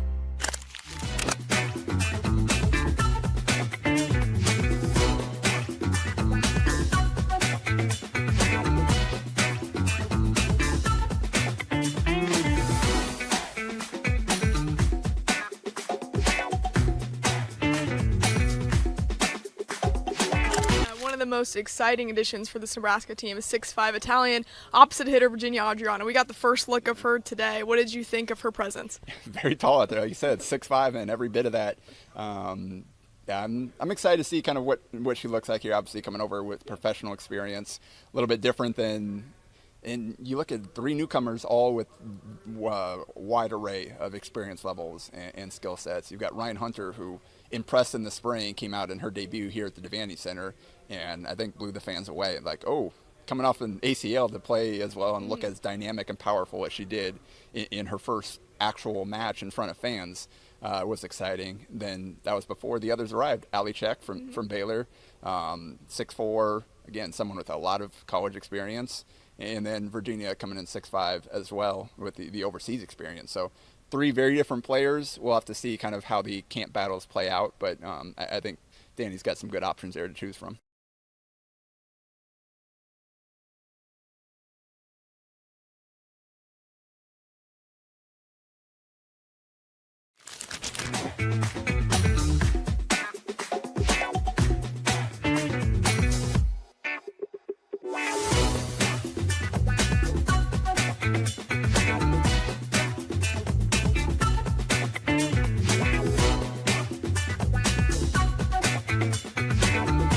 I'd like them to, be very appreciative of all the people that came out here today. I'd like them to be very appreciative to the Fan Fest. I'd like them to be very appreciative of all the people that came out there. But, this isn't like last year. This was a little different. This was, a different schedule. So this was like, kind of me getting on the mic. And it was kind of a fun thing. There's nothing. This is work tonight, right? We're in full. This is our first day in full pads.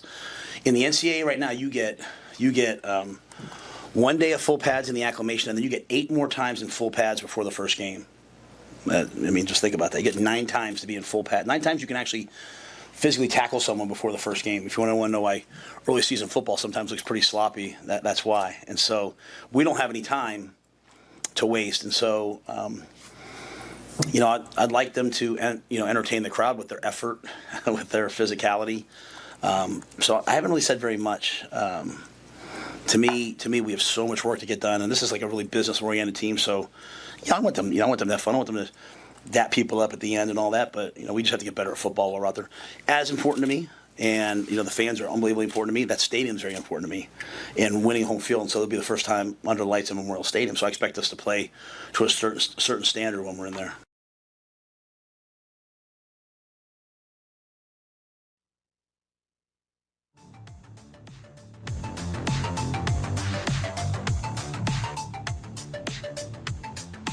You're listening to Hurrdat Sports Live. Welcome back, Hurrdat Sports Live. That's Austin. I'm Ravi, wrapping up the show here on a Tuesday. DB is scheduled to be back tomorrow, assuming everything. Because Schaefer, will be on the show tomorrow. Yeah, so we should be fine. Yeah. He's only trying to avoid Schaefer, so it's not a big deal. So, Austin, there's a very important story out there. Huge. This is the story of the day yesterday. So I feel a little bit old. Okay. Because I very nearly got fooled by the internet. We all did. But there was a story going around that the starting quarterback for the TCU Horned Frogs and one of the better returning quarterbacks in the Big 12, and a notable name, yes. Maybe argue the country, Josh Hoover, who was drafted. Gosh dang it! What? That was drafted. I was trying to look up his stats, and guess what? The first Google search was for exactly what we're talking about. Yeah. Josh Hoover, one of the better returning quarterbacks in the conference in the country, went for almost 4,000 yards, 27 touchdowns, 11 picks last year, 67% completion. Good quarterback. Yeah. A key part to know, a key part to TCU maybe having a good year this year. So there was a story out there yesterday that was allegedly a screenshot of Josh Hoover's Instagram story at what appeared to be a furry convention. Now, what is a furry for our audience? Well, that's a little sensitive, I guess. It is so a furry is it's a lifestyle, I think you would call it. It's a person who basically dresses up as like an animal, but like an animated type, like a version. mascot. Yeah. So if you think of like, pretty much. Chewbacca is actually a great example. That of is a furry. Terrific example. I'm a little curious why that was the go-to for Shane, but I'm not going to ask any more Shane, questions. are you a furry? That's a wild thing to just ask somebody on the air. But yeah, if that's his response, I'm taking that as a yes. Basically, these people choose to participate in their amorous activities while basically dressed as mascots. Not like an actual school, but like a mascot style animal costume. Yep. And so there was a photo on the Instagram story of allegedly Josh Hoover with 3 furries in the picture. It's insane that you're describing that this. said fun weekend, #furryproud. And listen, we're not here to shame people on Hurrdat Sports Live. I am here to. What kind of leadership are you getting from your quarterback in that moment? I am questioning the judgment at that point. I'm questioning the decision making. I don't feel great about it. It turns out this likely appears to be a hoax. Yes, it was made by a burner, or at least picked up by like a TCU or opposing fan burner page. Because I saw it like reposted by other people in different formats. Funky Giblets makes Ewok is a very good example of what a furry looks like. Shane, you're not beating the allegation, Shane. You keep that up. Not beating the rap. Rico has done an incredible job. He's included the picture of the lower third on the left. This is the alleged. This is the alleged picture here. It does appear to be.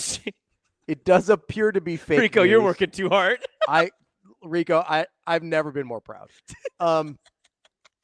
So this was Cornflicted. Who drafted him? That was my first question. I know. I have to our group chat yesterday.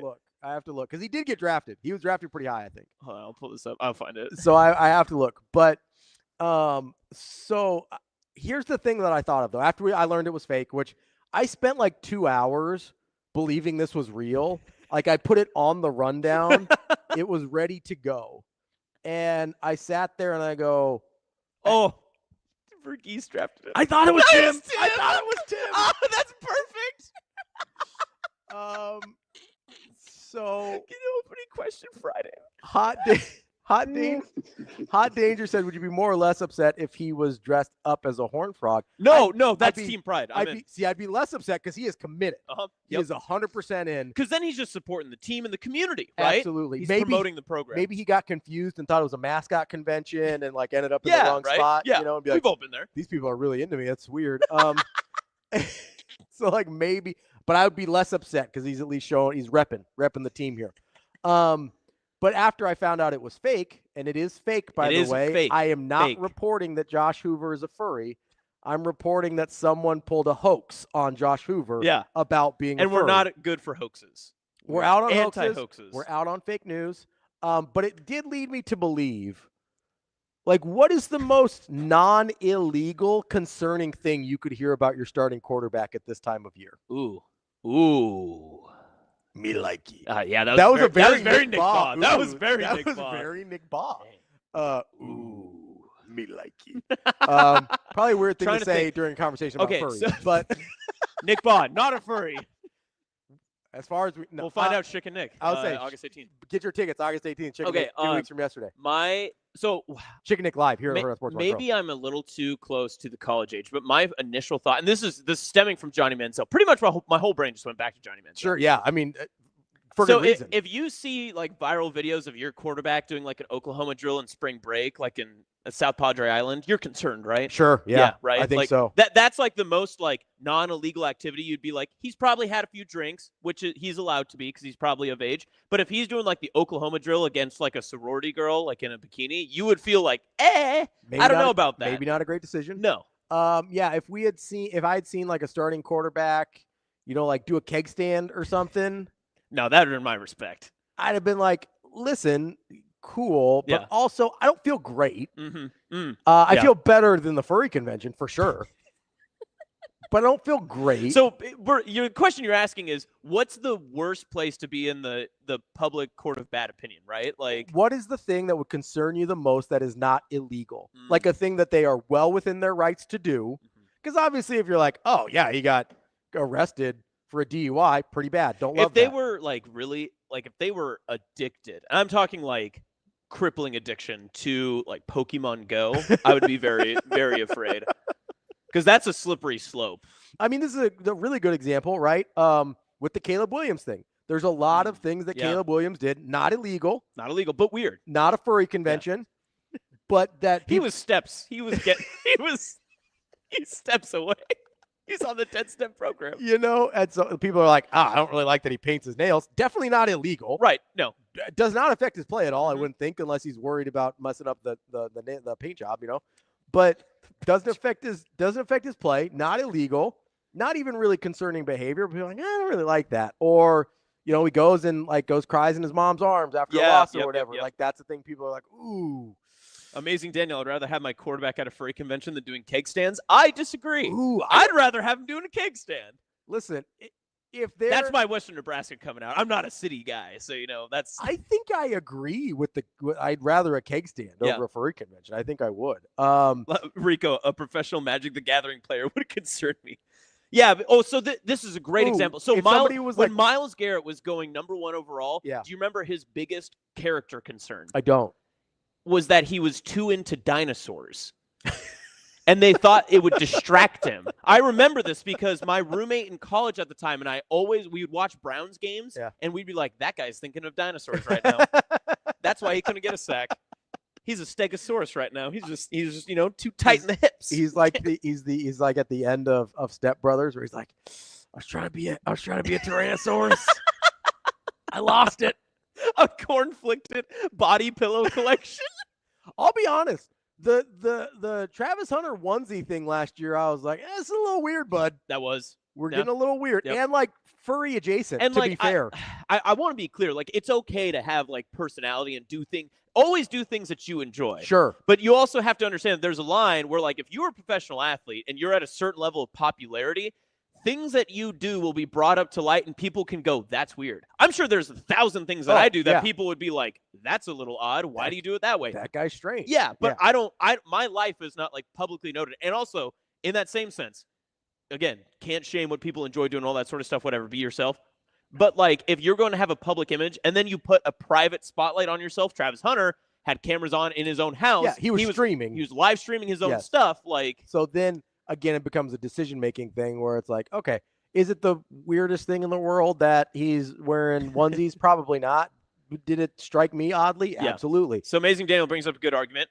The worst thing you ever did hammered, imagine your quarterback doing that, dressing up goofy. I went out to the bars in Kearney as a UNK senior, dressed in is it Tinky Winky, the purple Teletubby? No idea, but sure. Yeah, you're not a kid guy. But I'm sorry, I didn't mean it that way. My bad. No list for Ravi.